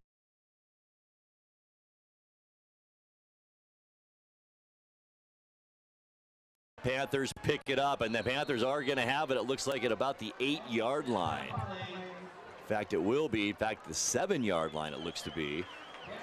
Boy, recovered by Cameron McKenzie, comes up with the football for Wenatchee. Things are going from bad to worse now. Loss of 11 on that play. You know, if you're Mount Butchheir at this point, obviously their starting center, Christian Sani is out of there. They got somebody new in there. Why would you shotgun it? Just put your quarterback under center and play the game that way. Absolutely. 7:35 still remaining second quarter. Panthers have it first and goal at the Mount Butchheir 9-yard line. Camden Sermon shotgun. He's going to roll right side. Has Blauman back there to block for him. Nice catch by Riley. Coons walks into the end zone. Touchdown, Panthers.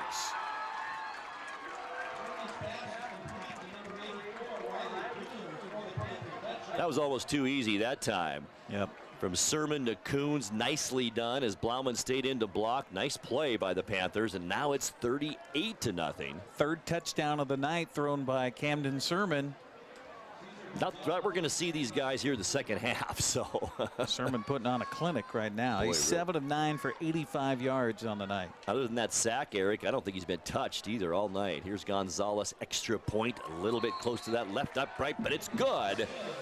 So with 7:27 now left to go before halftime, it's the Panthers 39 and the Bears nothing, and we'll keep it here.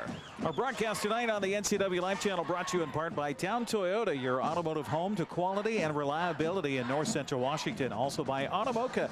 Visit one of their 6 locations in the valley, including the only Automoka with inside seating on 5th Street across from the college. What's your Automoka emergency? And by JDSA Attorneys, delivering quality and innovative legal services to North Central Washington since 1946. They're online at jdsalaw.com. All right. Still a lot of time left to go in this first half. Almost 7.5 minutes. The Panthers have opened up a 39-point lead. 121 yards thereabouts offensively for Wenatchee tonight. So not a lot of yards offensively, but when you've had this short field from which to use, you don't need a lot of offense. Not at all. In fact,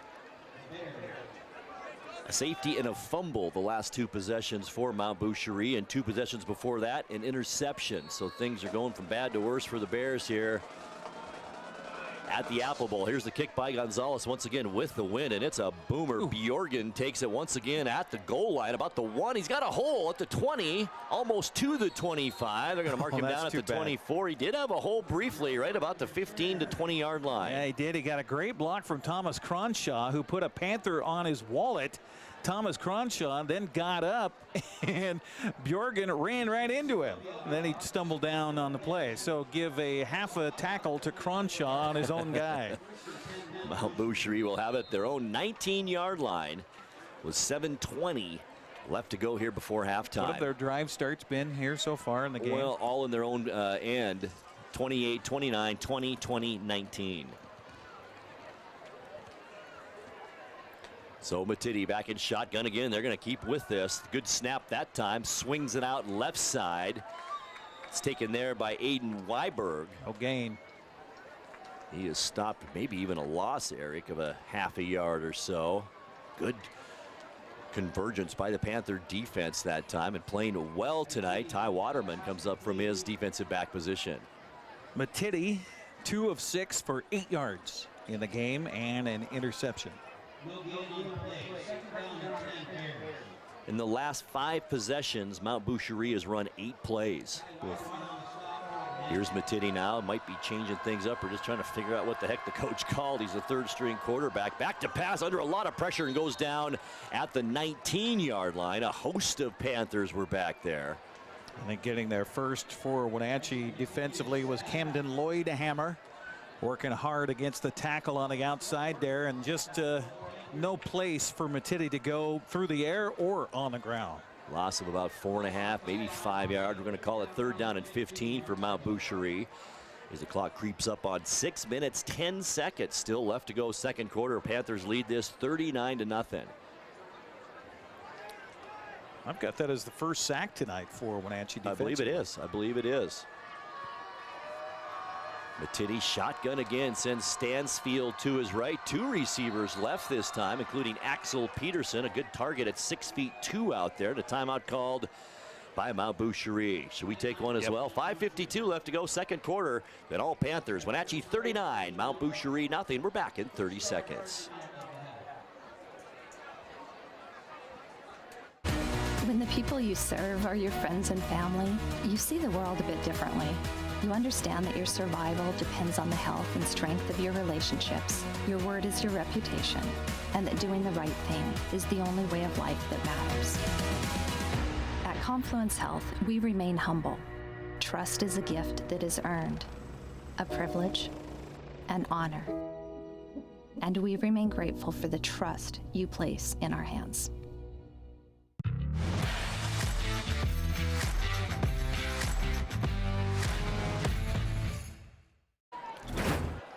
Third down and 15 coming up for Mount Butchheir from its own 19-yard line. Ball left hash mark as we welcome you back here on the NCW Live Channel. Eric Grandstrom, Grant Olson with you as Mount Butchheir tries to figure out something that they could do positively here offensively. 2 receivers wide to the right for Matiti here with a lone back behind him in the backfield. Still in the shotgun.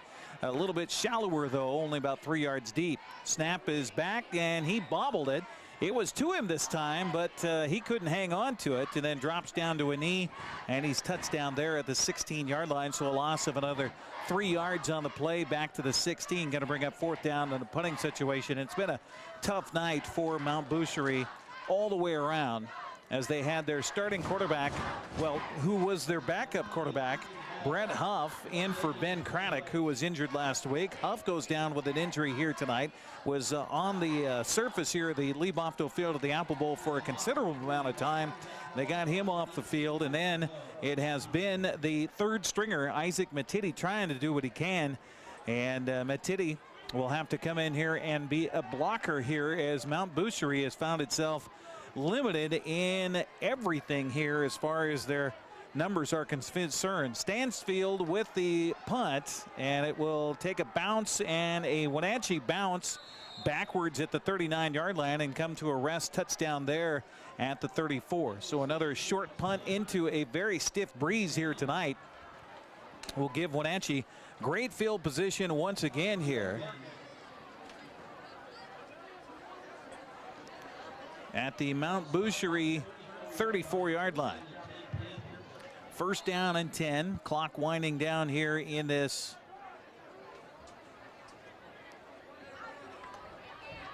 first down and 10. Back to Pasco Sermon looking for the end zone again, looking for Jelsing. He got it, and a touchdown. 34 yards on the touchdown strike from Camden Sermon to J.J. Jelsing. And boy, was that a perfectly thrown pass down the numbers and touchdown. Sermon now 8 of 10 in the ball game, and that one from 34 yards out gives him 129 yards on the night passing. The extra point is on the way, and it is good. We'll take another 60-second break on the broadcast. 46-0 our score, 4:42 to go here in the first half. We're back after this on the NCW Live Channel.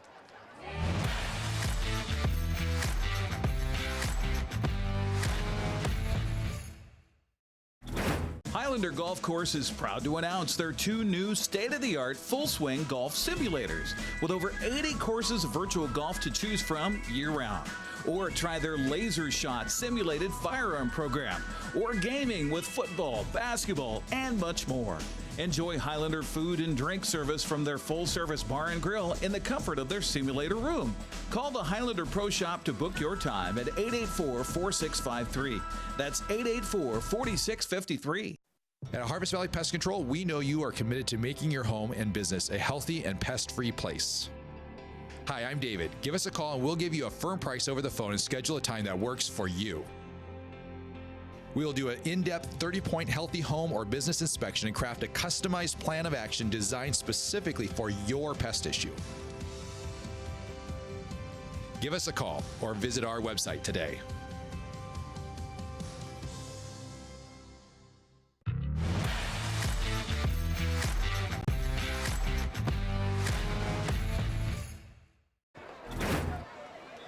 All right, you're back, and while we're away, we have a run back and a penalty on the Panthers as Dawson Pike kind of lowered his shoulder on Bjorgen, the runner for Mount Boucherie, and it did look pretty nasty out there, didn't it, Eric? It did. It was not necessary, and so that's exactly why they call it unnecessary roughness. And we'll add 15 yards. So Mount Boucherie going to be just about getting their best field position to start here a drive in this entire first half. You know, it is their best field position. Up to now, their best spot, the 29-yard line. They've had the 28, the 20, the 20, and the 19. So, yeah, by far the best. Dennis Brandstetter signaling to our side, which we appreciate, but the actual grandstands he needs to motion to is the other side of the field. I don't know if I've ever seen that here. It might be the first time I've seen that.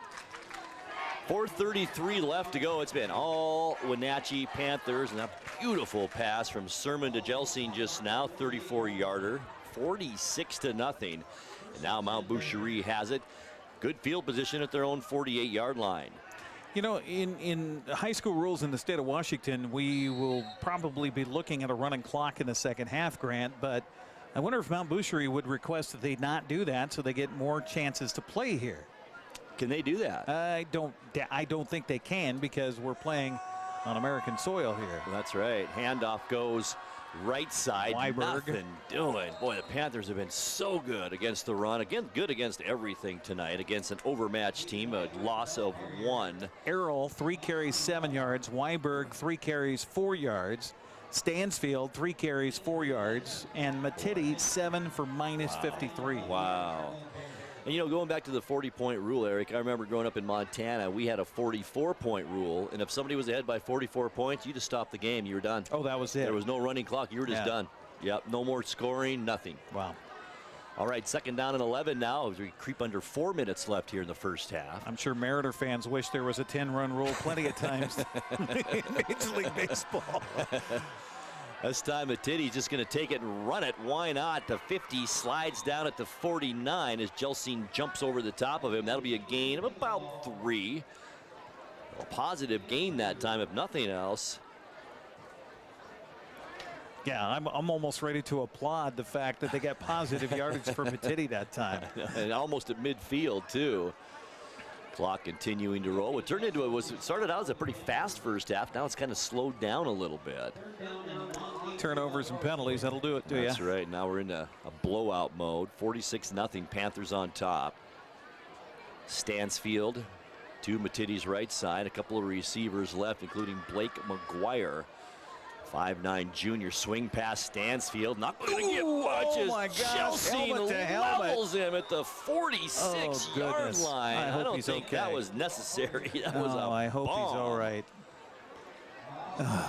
The man who has been everything in the game here for the Bears, Nicholas Stansfield, spinning down to the ground on the sideline. Jelsing coming in, and they just collided big time, helmet to helmet. And somebody was already around his waist, I believe. Yeah. And then Jelsing came in for the finishing touch, and boy, was it ever a finishing touch. Eric mentioned Stansfield. Nicholas Stansfield, 6 foot, 174-pound junior, really does everything for this team.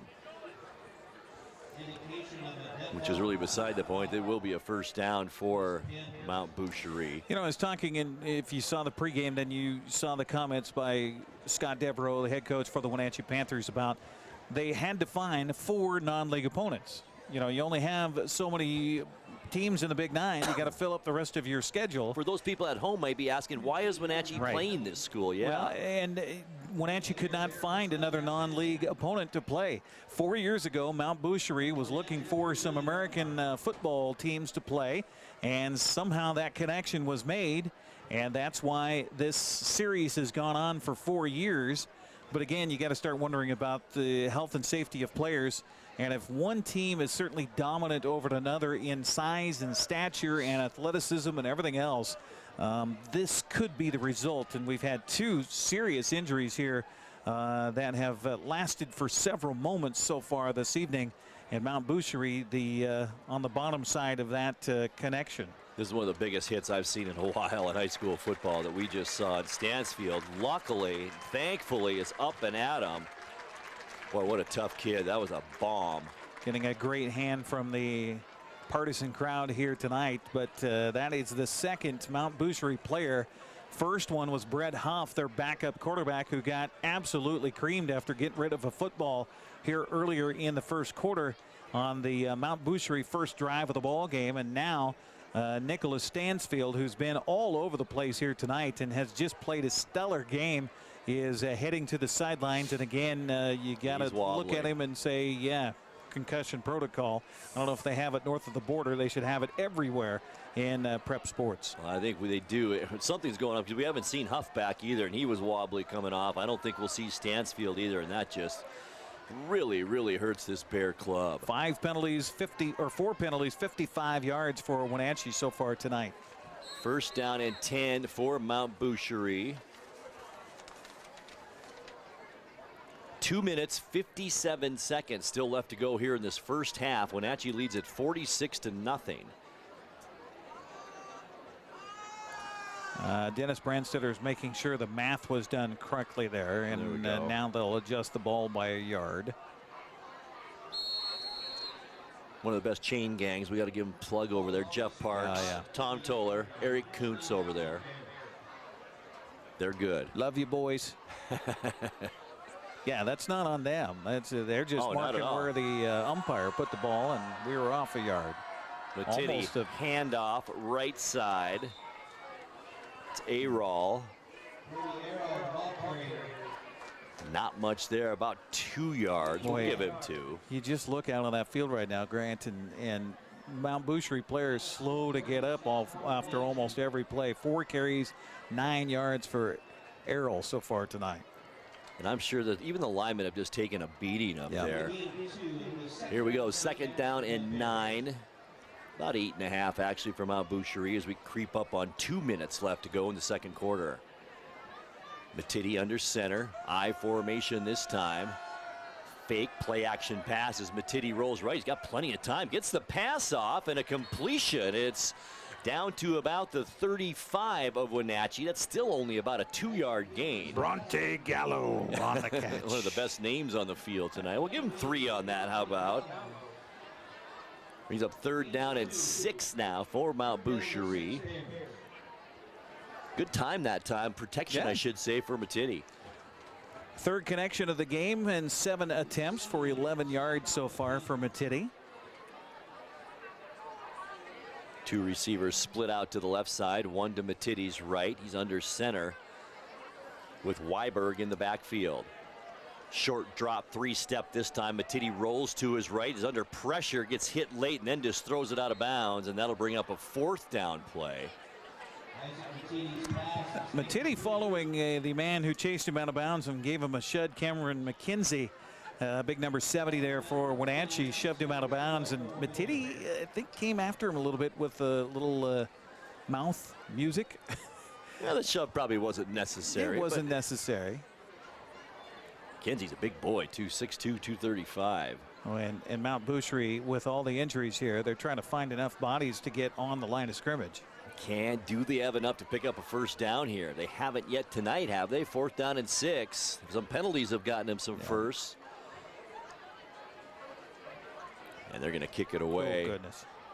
Off the side of the foot for Aiden Weiberg. Yeah, well, it was Stansfield who was their punter. It was. And so now they're having to go to a backup punter, and probably someone who hasn't punted it other than in their backyard playing around with a football, in Aiden Weiberg. And that is a 7-yard punt. Boy, oh boy. Wenatchee has it at their own 33-yard line with 1:04 left to go before halftime. I think we're going to see a lot of Blauman here probably on this possession. A timeout on the field. I think a timeout taken by Mount Boucherie because they're looking around trying to find bodies to get out there to make 11 men on the field. Minute 4 left, 46-0 our score here as we get ready for halftime on the NCW Life Channel. Our broadcast tonight, by the way, brought to you in part by the good folks at Weinstein Beverage Company, a family-owned business proud to support local high school teams. Find them on Facebook, follow them on Instagram, WeinsteinBeverage.com.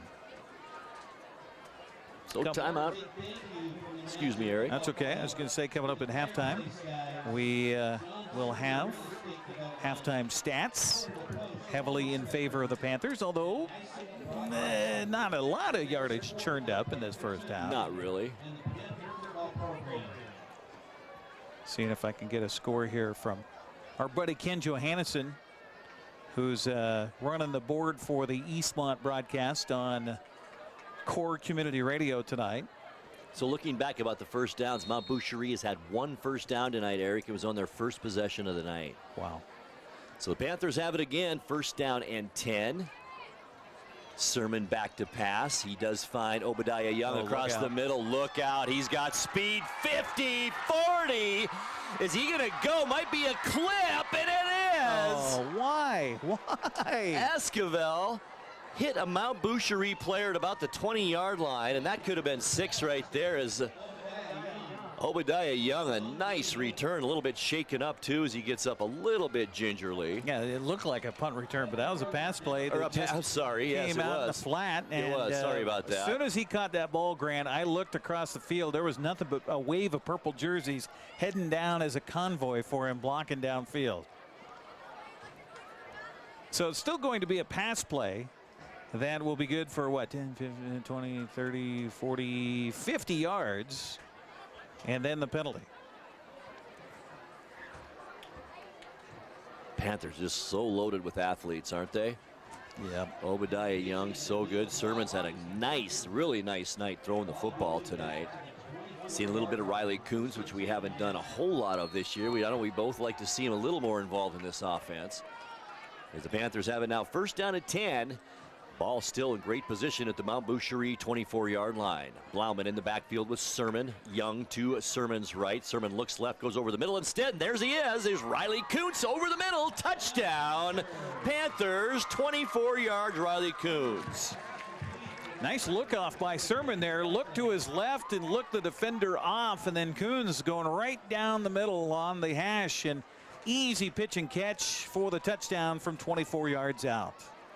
32 seconds left to go, so that took about 32 seconds. Hate to say this, but that's actually some of the one of the longer drives the Panthers have had at 32 seconds. Some of them have been 4 seconds, 8 seconds anyway. Gonzalez in for the point after try. It's a bad snap. Ball is bobbled and then thrown for a 2-point conversion, and it's good. Camden Lloydhammer on a pass from Ty Waterman, the holder, and the 2-point conversion is good. How about that? Nothing going wrong for the Panthers here tonight. It's 54-0. 32 seconds left to go here in this first half, and the Panthers, that's the third 2-point conversion the Panthers have been successful on so far in this game. Not that they were trying to do it. No, they weren't that time. Snap was a little crowded to Ty Waterman. Of course, if you have an issue, usually the word is fire on a point after touchdown or any kind of a kick like that, even if you're trying a field goal. And so when the word fire comes out from Waterman, that means that if you're an eligible receiver, you better get downfield. That's what Lloydhammer did there and collected it for the 2-point conversion. And really a heads-up play by Waterman. Some people panic in that situation. He kept his cool and made a nice play. All right, 32 seconds still left to go in this first half. 54-0. Panthers out on top. Gonzalez with the kick. Once again, the wind at his back. Bjorgen will take it at his 4-yard line to the 10, 15, 20. Takes a couple of pops and then gets dropped hard at the 22-yard line. Mount Boucherie will take over there with 25 seconds left. Grant, I just have this feeling. I just don't want anybody else to get hurt in this game. Boy, I know you just about cringe every time somebody's running with the football. And I love the fact that Bjorgen's trying to make a play there, but the smart play is to let that ball sail into the end zone and get a touchback and get the ball out to the 20, although his return took it out to the 23, so he gained 3 yards there. And we're talking, Eric, about a guy that's 5'5", 135 pounds. That takes some courage. It really does. All right, the Bears have it again. See if they can put together some kind of drive with not much time left. I think they're just going to try and probably get out of here in this first half without any more damage. Down 54 points. Matiti, handoff right side. Weiberg does get the edge and then gets drugged down over there after he crosses the 25 to about the 26.5-yard line. Give him a gain of 4 yards on that play. Some pretty good blocking on the right side from Mount Boucherie. Panthers defense hasn't had a lot of action tonight, so they shouldn't be winded out there, that's for sure. No. And that will do it for our first half of play. After 2 quarters here at Liebofto Field at the Apple Bowl, our score, the Wenatchee Panthers 54 and the Mount Boucherie Bears nothing. We'll take a 2-minute timeout. We'll come back with halftime stats and more right after this.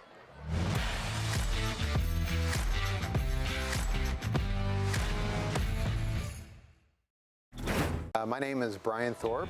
I own Global Car Care in Wenatchee and have been here for about 25 years. Brian started Global Car Care as Brian's automotive alternative on Orondo Street. Some customers were following Brian since Brian's automotive time. No, we're just grateful to be part of this community. This is where I grew up. We want to do our part to be a valuable part of this community. We want to thank you for trusting our business for 25 years. What's your Automocha emergency? It's a Frapita mocha with whip.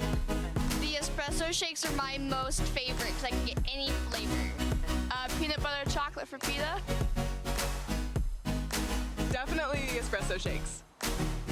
My favorite is the mocha Frapitas. A peach Red Bull.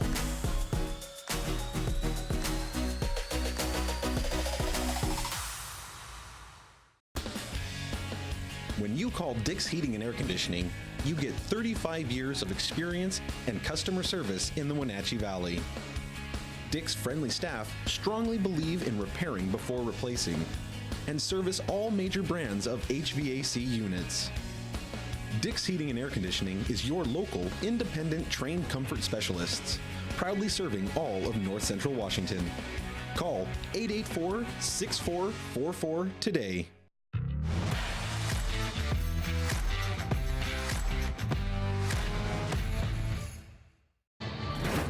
And we're going to focus in on what's happening on the field right now at Liebofto Field at the Apple Bowl with the mini cheer camp that went on earlier today, as the Wenatchee cheerleaders have a lot of help on the field right now.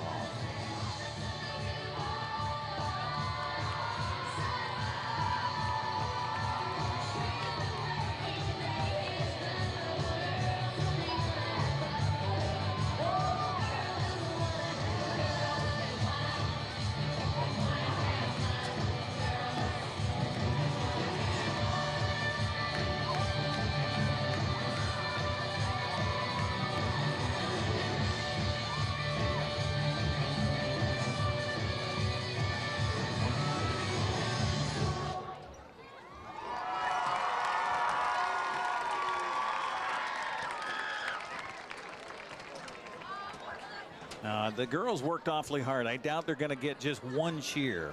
Here we go.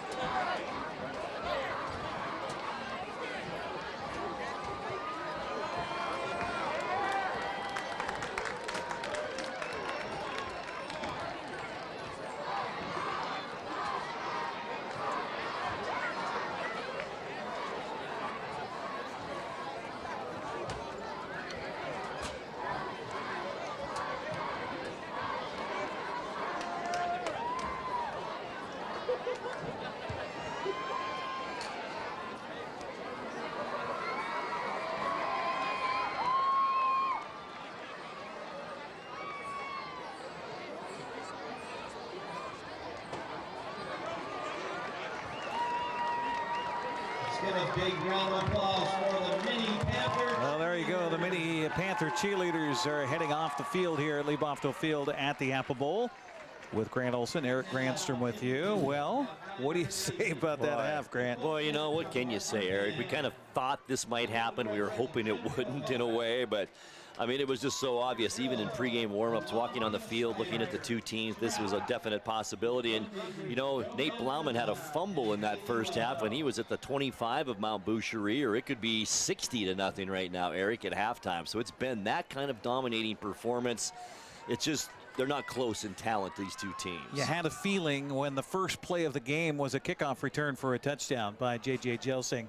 We didn't see the Wenatchee offense on the field until, what, almost midway through the first quarter. Yeah, about 6 minutes left is all. Yeah, right. Absolutely. We've got the Wenatchee Golden Apple Marching Band getting ready to take the field as well here at halftime. Let's get the stats here real quick, Grant. Not a lot to tell you about. In fact, believe it or not, only 34 yards rushing in that first half for Wenatchee. 206 yards passing, 240 yards of total offense for the Panthers, to the total, let's see, I was going to get that, 56 yards total offense here for Mount Boucherie in that first half. 19 carries for 29 yards total on the ground for the Bears. Errol with 4 carries for 9 yards. Weiberg 4 for 8. Stansfield 3 for 4. And Matidi 8 for minus 50 for a total of 29, actually, and I should say minus 29 yards. Minus 29 yards rushing. So let me refigure that. Minus 2 yards of total offense. Wow. Matidi 4 of, well, let's see, total passing, Matidi 3 of 7 for 11 yards. Huff, before, in fact, the play that he got injured on, connected on a pass for 16 yards. And so 4 of 8 total through the air for 27 yards in that first half for Mount Boucherie. The receiver Stansfield 3 for 21, Weiberg 3 for 4, Huff 1 for 2, and Matidi 1 for 1 in that first half. Meanwhile, for the Wenatchee Panthers, Blauman with 4 carries for 40 yards and a touchdown. Sermon was sacked once for minus 5. Esquivel 1 carry for minus 1. So 34 yards of total offense on the ground on 6 carries total for the Panthers in that first half. Meanwhile, Sermon putting on a clinic, 10 of 12 for 203 yards and 4 touchdowns in that. Make that 5 touchdowns. Excuse me, 5 touchdowns in that first half. The Waterman 1 for 1 on the PAT from 3 yards out. So 206 yards of total offense through the air. Panthers 240 in that first half. Receiving, Jelsing 1 for 34 and a touchdown. Coons has 3 catches for 36 yards, 2 touchdowns and a point after touchdown. Amezcua 3 receptions for 59 yards and 2 touchdowns. Obadiah Young, couple of catches for 61. Tucker 1 for 3 and Lloydhammer 1 for 3. That is your totals in the first half. And let's listen in and watch the Golden Apple Marching Band here at halftime at Lee Buffalo Field of the Apple Bowl, where the Panthers are on top at halftime, 54-0.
best high school marching bands you'll see in the state of Washington. The Golden Apple Marching Band here performing at halftime here at Liebofto Field of the Apple Bowl, where the Panthers lead the Mount Boucherie Bears 54-0.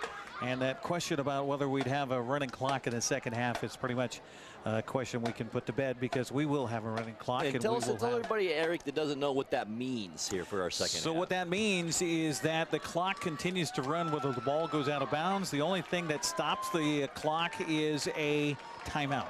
Right. Or an injury. That's the only thing that will stop the clock. Even on a score, it does not stop. It continues to run until this game has concluded. So we will have what I would assume to be a pretty quick second half here, as Wenatchee is on top 54-0. We will come back and take another break here. 2 minutes on our halftime report here on the NCW Life Channel. We'll give you a little preview of what's coming up next week as we continue here from Liebofto Field. We'll come back with more at halftime right after this 2-minute timeout.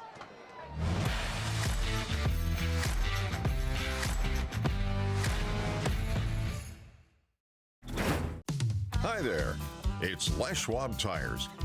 You know, we've been helping keep folks safe on the road around here since 1952.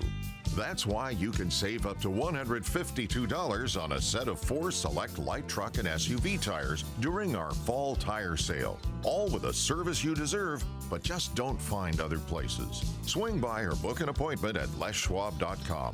Les Schwab Tires, doing the right thing since 1952. At Town Toyota, we believe in our community, and we're proud to support this broadcast of local sports. Town Toyota defines reliability and value in both its products and in the dealership itself. We are home to legendary products like the RAV4, Highlander, and Camry, not to mention Tundras and Tacoma trucks. Of course, we offer service for everything we sell, and a great selection of pre-owned and certified vehicles as well. So enjoy the game and visit Town Toyota for all your automotive needs. When the people you serve are your friends and family, you see the world a bit differently. You understand that your survival depends on the health and strength of your relationships. Your word is your reputation, and that doing the right thing is the only way of life that matters. At Confluence Health, we remain humble. Trust is a gift that is earned, a privilege, an honor. And we remain grateful for the trust you place in our hands.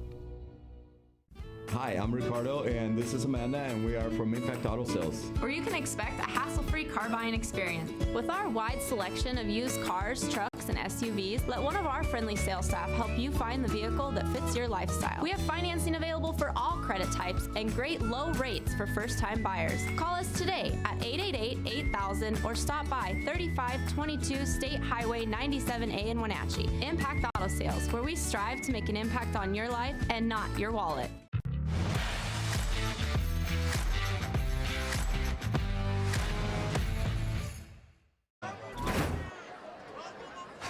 It's halftime. Grant Olson, Eric Kuntz.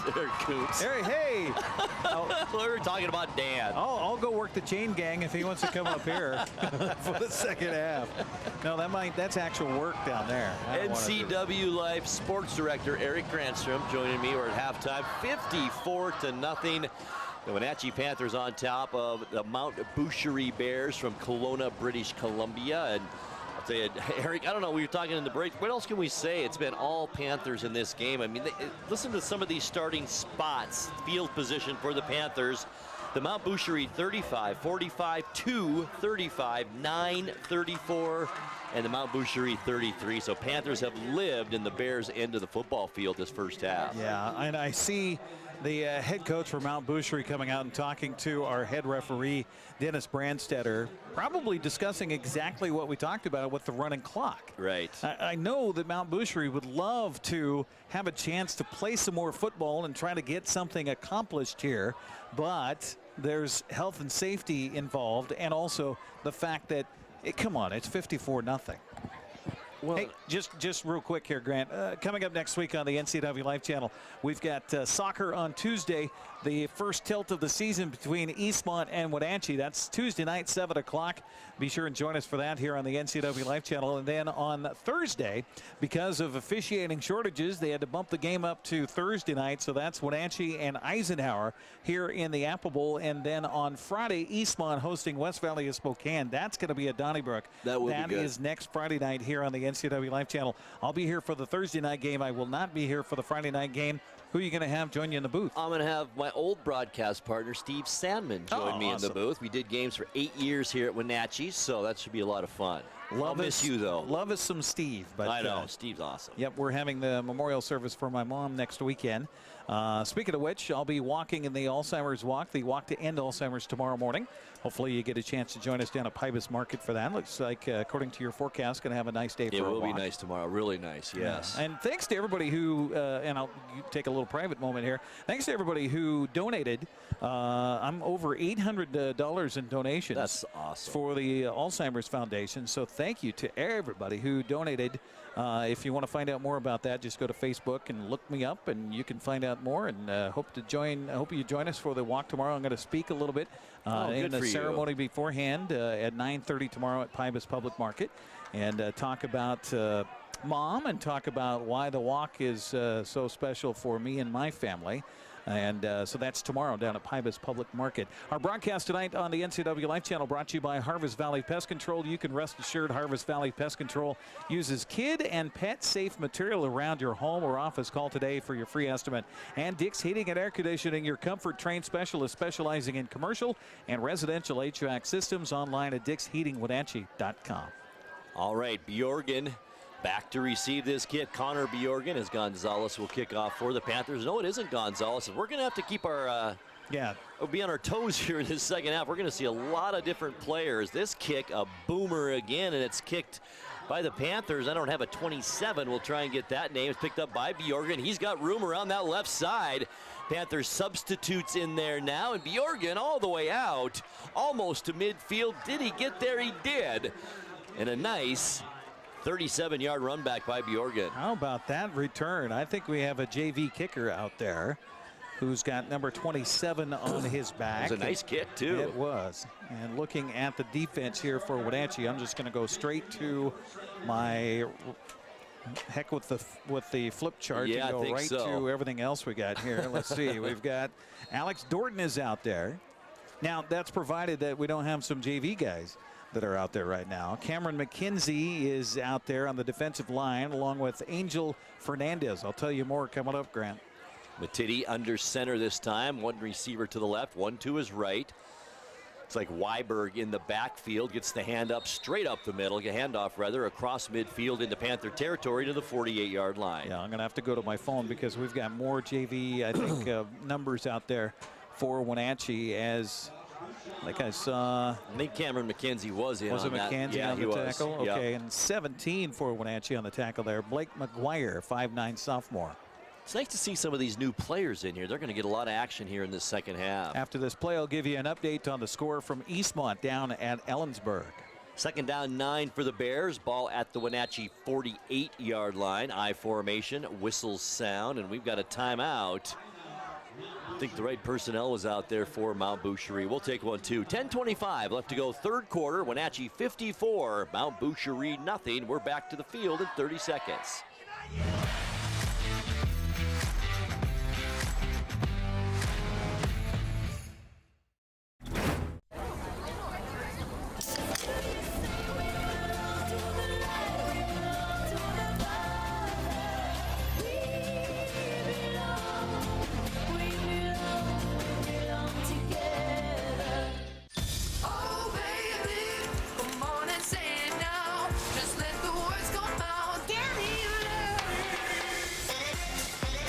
No calories, no sweeteners, all smiles. Bubbly sparkling water. Crack a smile.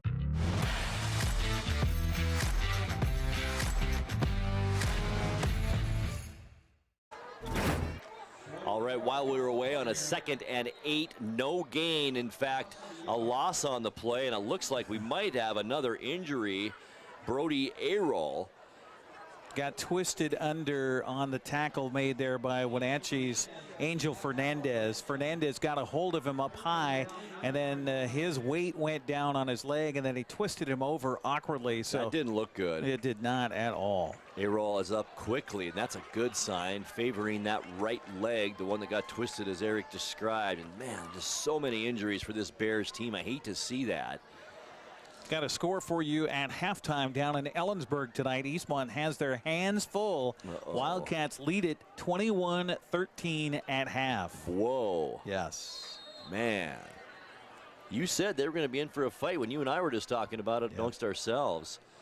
All right, here we go now. 3rd down and 9. Keep in mind, running clock here in this second half. It did stop briefly for that injury, but it's going to run pretty much the rest of this second half.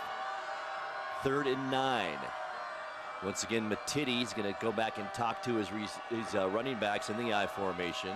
2 receivers in this set. Gives it to the back running back, Weiberg, the up back, and he doesn't get too far either. Nice tackle by Cameron McKenzie, the defensive lineman. Weiberg's 5th carry of the game. Give him 3 yards on that one, Grant, in a 4th down punting situation for Mount Boucherie with that stiff breeze still blowing here at the Apple Bowl at his back. And again, a backup punter. Weiberg going to do the punting duties again after the injury in the first half to Nicholas Stansfield. Aiden Weiberg, that is, and he's a sophomore is all. Standing back to receive this kick is that Esquivel or J.J. Jelsing, maybe. It's a 1 in there, right? Oh, no, it's not. Malik Simeon back to receive the punt. It rolls out of bounds, and the Panthers will have it, it looks like, at about inside their 15 at the 5-yard line. That's where he's marking it right now. Looks like at about the 9. So the Panthers will have it there first down. No, it's going to be at the 5-yard Oh, boy, line. it sure is. Wow. Heck of a punt, as it turns out. And the Panthers, the first possession with the football here in this second half. And it will be placed at their own 5-yard line. The worst by far field position the Panthers have seen all night tonight. Now you can work on a few things. You have 95 yards to go, right, Eric? You get a lot of starters out of there. Esquivel does trot onto the field. I don't think we're going to see Sermon out there. I saw Malik Simeon throwing the football during the break at halftime. 6 foot, 165-pound junior. He's not even listed as a quarterback on the chart, Eric. He's a wide receiver defensive back. So we'll see how this works out. Tyler Dillard also in at wide receiver. He's a junior at 5'11", 160 pounds. Malik Simeon from his own end zone hands it off. Runner tries the left side. He's grabbed there across the 5. Tries to get a couple of more yards to the 7-yard line. Tristan Plock on the carry for Wenatchee, the 6'1", 185-pound sophomore. I've been seeing him for the last couple of years playing lacrosse for the Wenatchee Valley Thunder, out here getting a chance to run the football tonight. Well, very cool. 2-yard gain for Plock. Where's number 30? Pretty big kid too, Eric. 6'1", 185-pound sophomore, and he's got some room to grow in that frame. Dan Kuntz sent me a text. Tonight's broadcast is a presentation of the NCW Life Channel. Any rebroadcast accounts or descriptions of tonight's broadcast without the written permission of WGN and the Chicago Cubs strictly prohibited. Happy Mother's Day, everybody. Over the 10-yard line to the 15. And that'll be close to a Panther first down. It is. On a nice run once again. Give him 8 yards there. Nice job by Plock. I like this kid's size. Linebacker as well. Trying to get some other numbers and names out there for you, Grant. Cameron McKenzie going both ways now on the offensive and defensive lines. The center now, another jersey number, unfortunately, I don't have on my sheet. All right, 1st and 10 Panthers, ball at their own 15-yard line. Handoff delay, it's Plock again. Over the 20, he's got room, look out. 25-30, rustled out of bounds at the Panthers sideline. A nice tackle by Nash Wilson for Mount Boucherie. 19 yards on that carry. Another first down for Wenatchee as the clock just continues to move now. It's 6:10 left to go, 3rd quarter. We're going to see a pretty fast second half here. Don't see Simeon throwing the ball a lot here in a backup role. No, but I think you got to run this no matter what. Tegan Heron splits out wide to the right, along with Esquivel out there. We think that's Esquivel. It could be a JV or what, number 1. Right. Simeon shotgun, just as I say, they're probably not going to pass it, and they won't this time either. A run right up the middle, lowers his head as Oscar Martinez. He's a senior, 5'7", 150 pounds, gain of about 3 yards. Bring up 2nd down and 7. Going to give him 4 on that. 2nd down and 6. Well, that's 4 rushes here for Wenatchee. They had 6 total in the first half. We're going to see that a lot here. Yeah. 2 receivers split out. Don't think it's going to matter much. Right side of Simeon, 1 to the left. Once again, Martinez stays in the backfield. Play action this time. Simeon rolls to his right, and he's got an acre to run over on that side. 1st down 50, across the 50 into Mount Butchheir territory, and rustled out of bounds at the Bear 47-yard line. 18-yard run. Good heads-up play there by the backup quarterback for Wenatchee.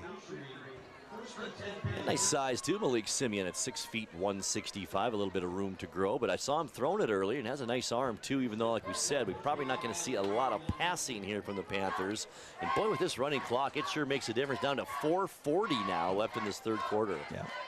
And a chilly night. We talked to our camera crew during the halftime break. We're nice and warm here because we're protected from the winds tonight up here in the press box, but our camera crew not so lucky out there. So I think they're happy to see this running clock as well. 1st and 10, Panthers in Mount Butchheir territory. Simeon is shotgun.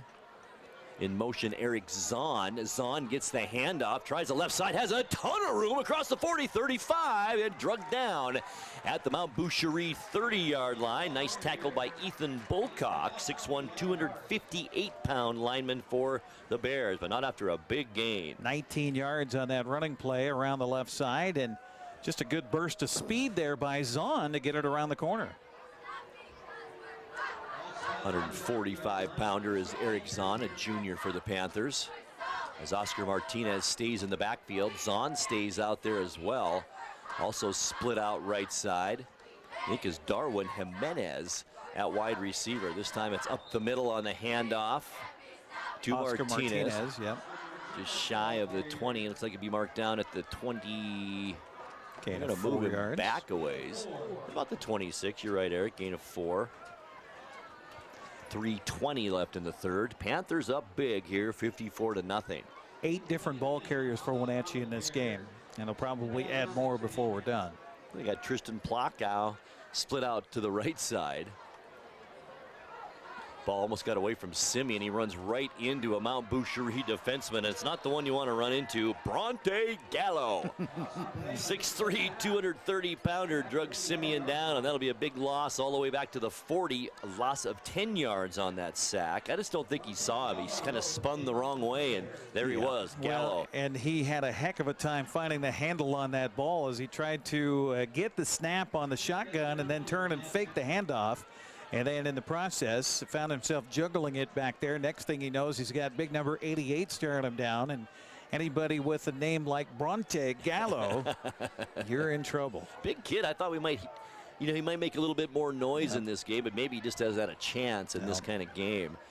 3rd down, 20 for the Panthers. Simeon, handoff again. It's Martinez. Left side, trips up. Boy, he might have got another 5, maybe more yards, but he's down at the 35 after picking up only 5. Hate those turf tackles.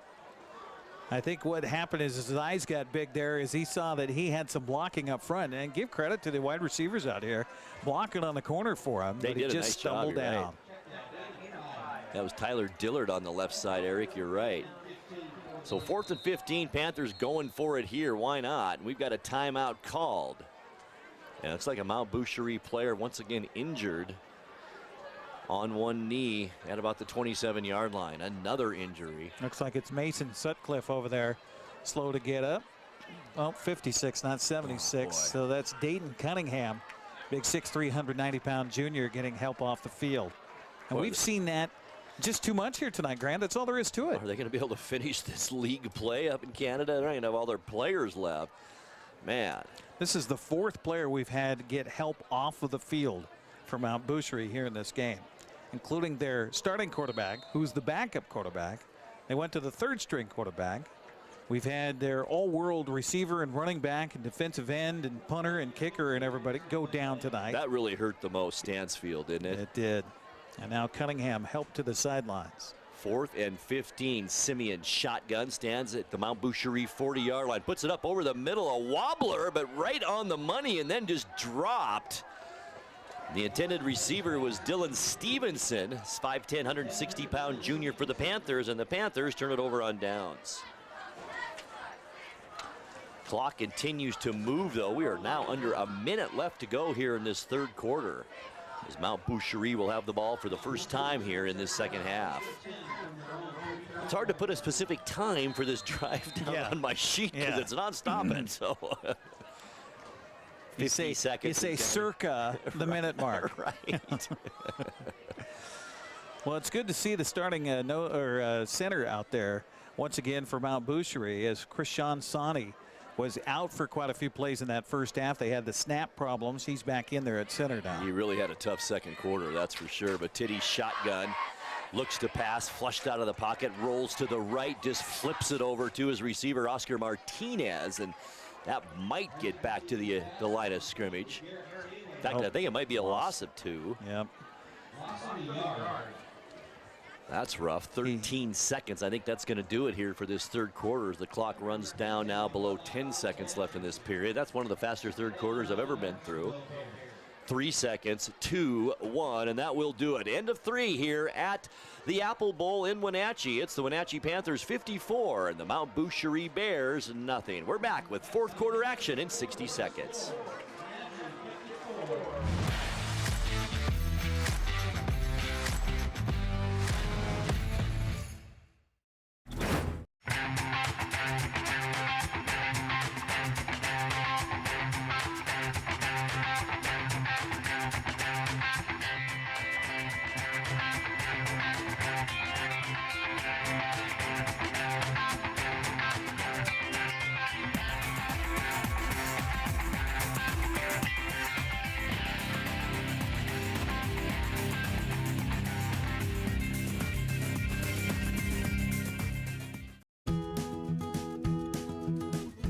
You don't have to be a member to enjoy the view and dine in style at Highlander Bar and Grill in East Wenatchee. Open 7 days a week, Highlander Grill offers breakfast, lunch, and dinner. Dine in or take it to go, our friendly staff is here to serve you. Reservations recommended for Friday night's prime rib dinner. Call for live music dates. Hi, I'm Shalane, site coordinator for Highlander Grill. Give me a call to schedule your event today.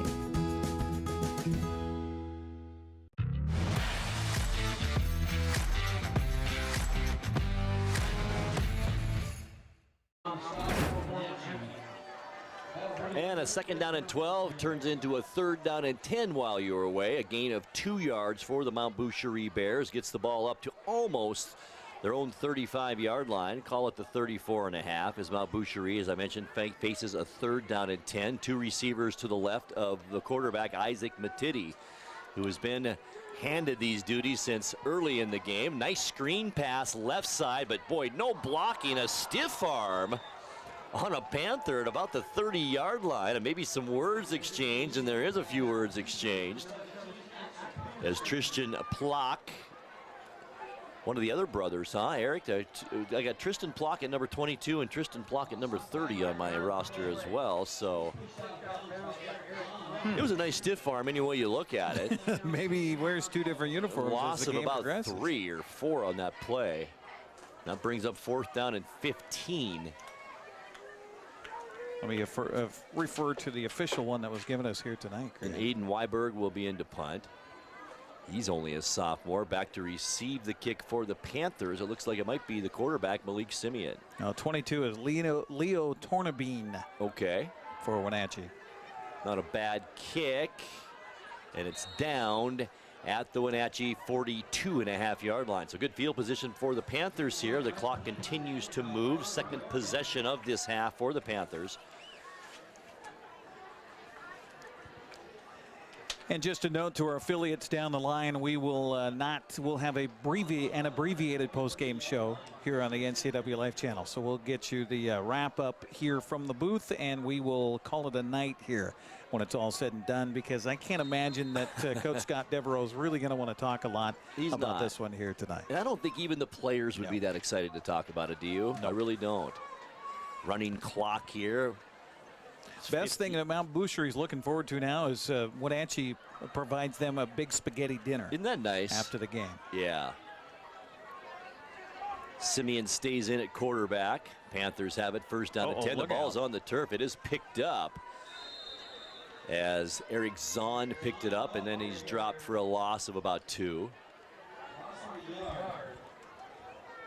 9:15 left to go here. Fourth quarter. Panthers are going to improve to 2-1 on this young season. And now it gets real, Eric, as the Big 9 play begins. And I can't wait to see Ike come to town next week and just see how the Panthers kind of handle a league opponent. Yeah. After playing a very tough Mount Si team the first game of the year. Eisenhower 1-1 so far on the season, coming into the night tonight. They're hosting Coeur d'Alene tonight. So how can you really tell who's got what? They're usually a pretty tough team. Yeah, they are. Simeon shotgun, handoff Plock. Boy, bulls his way across the 45 to about the 47-yard line. That was just sheer size and strength by Plock there, as he picks up about 6 yards. Good news if for the Panther coaching staff here is they get a chance to look at some of these youngsters out there. You know, Lord forbid you get any injuries down the line as you continue with this season, but as we've seen, that's not what Mount Boucherie was looking for tonight, was injuries, that's for sure. But as far as the Panthers are concerned, get these young kids out there, get them a chance to get some varsity playing time and see how they perform on a Friday night under the lights. Because you may need them down the road. You never know. Is exactly right. Under 8 minutes now left to go. 3rd down and 5 for the Panthers. Not going to get it here. Shy of the 50-yard line, and maybe just past the line of scrimmage. It's Martinez on the carry, the senior. Gain of 1 on the play, and that'll bring up 4th down now and about 4 yards. Give me a chance to mention our broadcast partners here tonight on the NCW Life Channel, as I just lost part of my beverage on my paperwork here. Brought to you by Global Car Care, a quality auto repair facility with highly trained technicians celebrating 25 years in the car care business. They speak your car's language at 1840 North Wenatchee Avenue.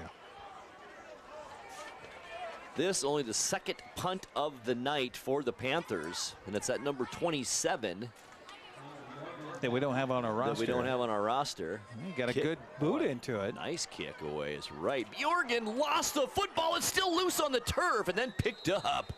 Luckily by Mount Boucherie, Christian Corbett picks it up, the junior. That'd have been Panthers ball at about the 24-yard line. Well, we've seen some interesting bounces here tonight as Wenatchee has been pretty much in charge of this one since the opening kickoff return of 90-some yards by J.J. Jelsing to start the ball game here tonight.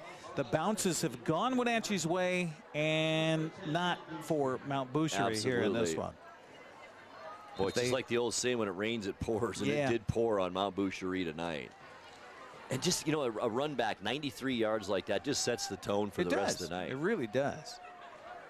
All right, the Bears now have it at their own 24-yard line. 1st down and 10, 6:20 now left in this game. Isaac Matidi under center, hands it off straight up the middle. Weiberg, why not? Good tough run that time. Might have been one of the nicest gains of the night, about 8 yards. Our broadcast also brought to you by Confluence Health, dedicated to improve their patients' health with safe, high-quality care in 12 communities throughout North Central Washington. And by Les Schwab Tire Center. Go online to leschwab.com. Find a tire store near you.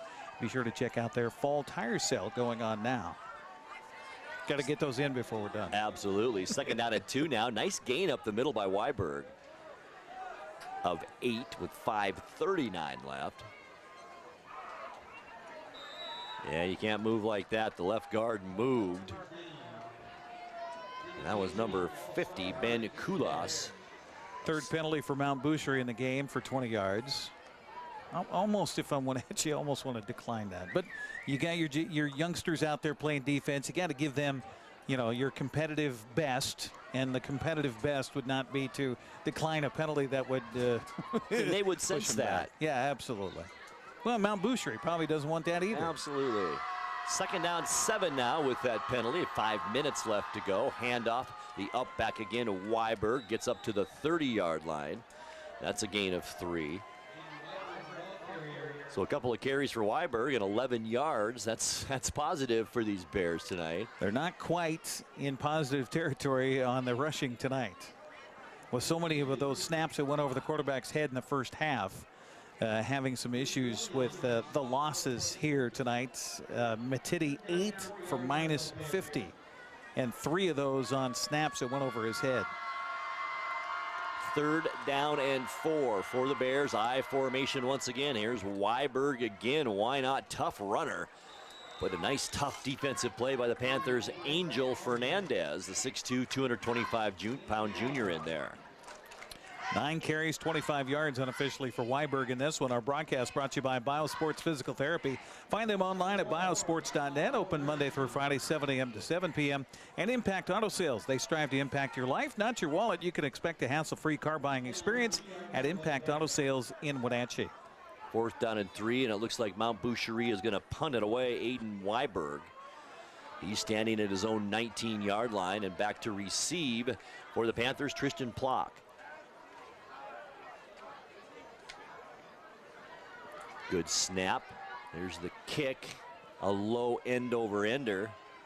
Plock kind of gets away from it, and then the ball rolls out of bounds at the Wenatchee 30-yard line. It's one of the best punts we've seen tonight into the stiff breeze, blowing from the mouth to our right of our cameras here at the Apple Bowl. 3:19 left to go in this one. No scoring in this entire second half. We've got a running clock the entire second half. That's why we're moving through these 2 quarters. 3:10 now left. It's amazing when you don't stop the clock, isn't it? How fast it can really go. Apple sucks. Our broadcast tonight here brought to you by Highlander Golf Course and Grill. Call the Pro Shop. Schedule your time on their Full Swing S4 widescreen golf simulators. 884-4653. Plan your next tournament or event today.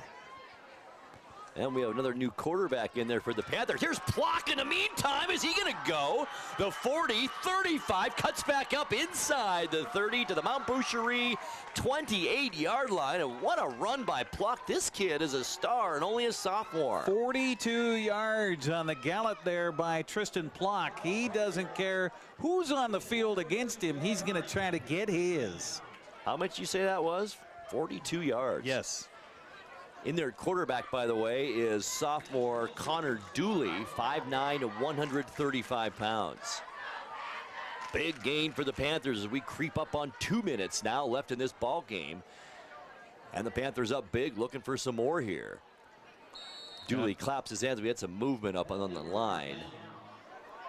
A lot of new faces in there right now. 5 penalties, 60 yards on the Panthers here tonight. That's the one thing, if there's a negative, that Coach Scott Devereaux is not going to like about this one. Our broadcast brought to you by Town Toyota, your automotive home to quality, reliability in North Central Washington. And Automoka, visit one of their 6 locations in the Valley, including the only Automoka with inside seating on 5th Street across from the college. What's your Automoka emergency? Another thing that Coach Devereaux won't like, Eric, a lot of those penalties, personal fouls. Yes. Here's the handoff. Nice run again for the Panthers. Is this going to be a touchdown? Plock into the end zone. Touchdown. No flags down. Wenatchee's got 6 more. 33-yard run for Tristan Plock. He again saying, Coach, give me the ball. Unbelievable looking sophomore out here. That was 2 plays, 75 yards for the Panthers. 109 yards on 6 carries for Tristan Plock, and a reserve role for the Panthers tonight. Everybody that pays attention to those Big 9 stats are going to see him and go, who the heck is that? Devereaux's been holding out on us. 60-0. Pending this point after try.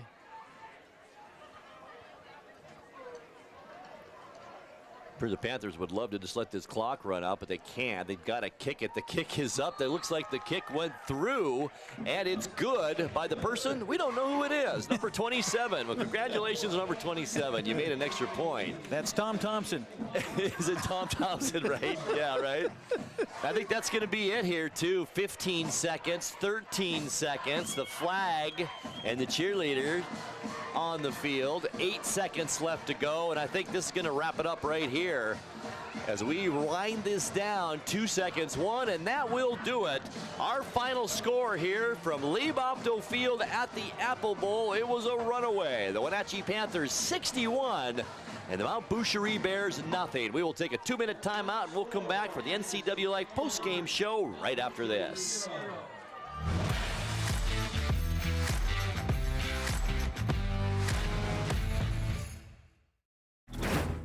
Hi there, it's Les Schwab Tires. You know, we've been helping keep folks safe on the road around here since 1952. That's why you can save up to $152 on a set of 4 select light truck and SUV tires during our fall tire sale. All with a service you deserve, but just don't find other places. Swing by or book an appointment at leschwab.com. Les Schwab Tires, doing the right thing since 1952. At Town Toyota, we believe in our community, and we're proud to support this broadcast of local sports. Town Toyota defines reliability and value in both its products and in the dealership itself. We are home to legendary products like the RAV4, Highlander, and Camry, not to mention Tundras and Tacoma trucks. Of course, we offer service for everything we sell, and a great selection of pre-owned and certified vehicles as well. So enjoy the game and visit Town Toyota for all your automotive needs. When the people you serve are your friends and family, you see the world a bit differently. You understand that your survival depends on the health and strength of your relationships. Your word is your reputation, and that doing the right thing is the only way of life that matters. At Confluence Health, we remain humble. Trust is a gift that is earned, a privilege, an honor. And we remain grateful for the trust you place in our hands. Hi, I'm Ricardo, and this is Amanda, and we are from Impact Auto Sales, where you can expect a hassle-free car buying experience. With our wide selection of used cars, trucks, and SUVs, let one of our friendly sales staff help you find the vehicle that fits your lifestyle. We have financing available for all credit types and great low rates for first-time buyers. Call us today at 888-8000 or stop by 3522 State Highway 97A in Wenatchee. Impact Auto Sales, where we strive to make an impact on your life and not your wallet.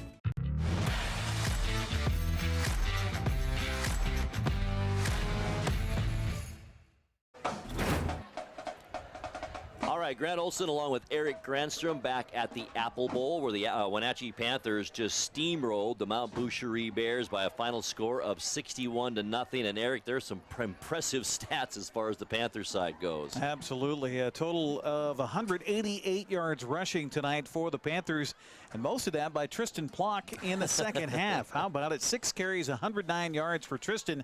Most of that on 2 carries on that final drive. A touchdown as well for Plock on the ground. Meanwhile, Nate Blauman with 4 carries for 40 yards tonight and a touchdown. And Simeon with a couple of carries for 8. Martinez 4 for 13. Esquivel 1 for -5. Sermon was sacked once, -5. And Zahn 2 carries for 18 yards and a total of 188 yards rushing on the ground tonight for the Panthers. Meanwhile, Sermon through the air, clinical tonight, 10 of 12 for 203 yards and 5 touchdowns on the evening, and add to it a 2-point conversion pass as well. What, a couple of different times. Well, no, one in the game. Right. Waterman also threw the other one as the Panthers rolled up 206 yards of total offense through the air, 394 yards total in the evening. Leading the way on the reception category, Amezcua with 3 catches for 59 yards and 2 touchdowns. Also Coons with 3 catches for 36 yards and a couple of touchdowns. J.J. Jelsing a catch for 34 yards and a touchdown. Young 2 catches, 61 yards. Tucker with 1 for 3, and Lloydhammer 1 for 3 as well. The Panthers only negative tonight, 5 penalties for 60 yards in this one, but 394 yards of total offense. Meanwhile, Mount Boucherie 9 total yards of offense here tonight. -17 on the ground. Matidi 8 for -50. Weiberg 9 for 25. Errol 5 for 8. Stansfield 3 for 4. Peterson 1 for -4. That is -17 yards rushing on the night. Meanwhile, Huff, before he was injured and out of it, 1 for 1 for 16 yards passing. Matidi 4 for 8 for 10. That's 26 yards of offense through the air and a total of 9 total yards offensively for Mount Boucherie, and 61-0. Yes, absolute domination by a much better team tonight. And I'm looking across the way, Eric, as you're doing the stats, and I'm thinking, what is Coach Michael Godwin telling his Mount Boucherie Bear team right now? What do you say in a situation like this? I think you say you try to accentuate the positives. I mean, before the injury to Stansfield, he was one of the premier players out there on both sides of the football, offensively and defensively. They were able to move the ball on their first offensive possession. They got it down into Panther territory. Of course, a little penalty help on the Panthers side for that. But you try to accentuate the positive that they came down here. They saw what big-time football is like in Washington State. And we've got a lot to learn if we want to try to be that someday here in our own British Columbia Football Association. But, yeah, it's definitely a mismatch and something the Panthers are going to have to find a better opponent for a non-league game as the future progresses. Our broadcast tonight brought to you in part by Jefferson, Danielson, Son, and Aylward attorneys, delivering quality and innovative legal services to North Central Washington since 1946. Online at jdsalaw.com. Also by Weinstein Beverage Company, a family-owned business proud to support local high school teams. Find them on Facebook. Follow them on Instagram, WeinsteinBeverage.com. Well, thanks to Malcolm Whitehall back in the studio, flipping the knobs and turning the dials. Also to Tucker Wagner in our van here tonight. Dan Kuntz, our line producer, and our camera crew for doing such a great job once again. Jessica Medina up high. Josiah Davison in the stands tonight. We also had Anna Nelson on the field on the Mount Boucherie sideline. And, of course, my much, much better half, Marion Grandstrom, down there on camera, too. Not going to argue about that, Eric. Lovely job once again. Love you, honey. That's going to do it for tonight. For Grant Olson, my honey, up here in the booth. Oh, thanks, I'm Eric Grandstrom as the Wenatchee Panthers take care of business here tonight in big fashion, 61-0 over Mount Boucherie. Be sure and join us again for soccer on Tuesday nights as Wenatchee takes on Eastmont, and then more football next Thursday as Wenatchee hosts Eisenhower, and then on Friday it's Eastmont and West Valley of Spokane at Eastmont High School. Have a good night, everybody. Thanks for watching High School Sports on the NCW Life Channel.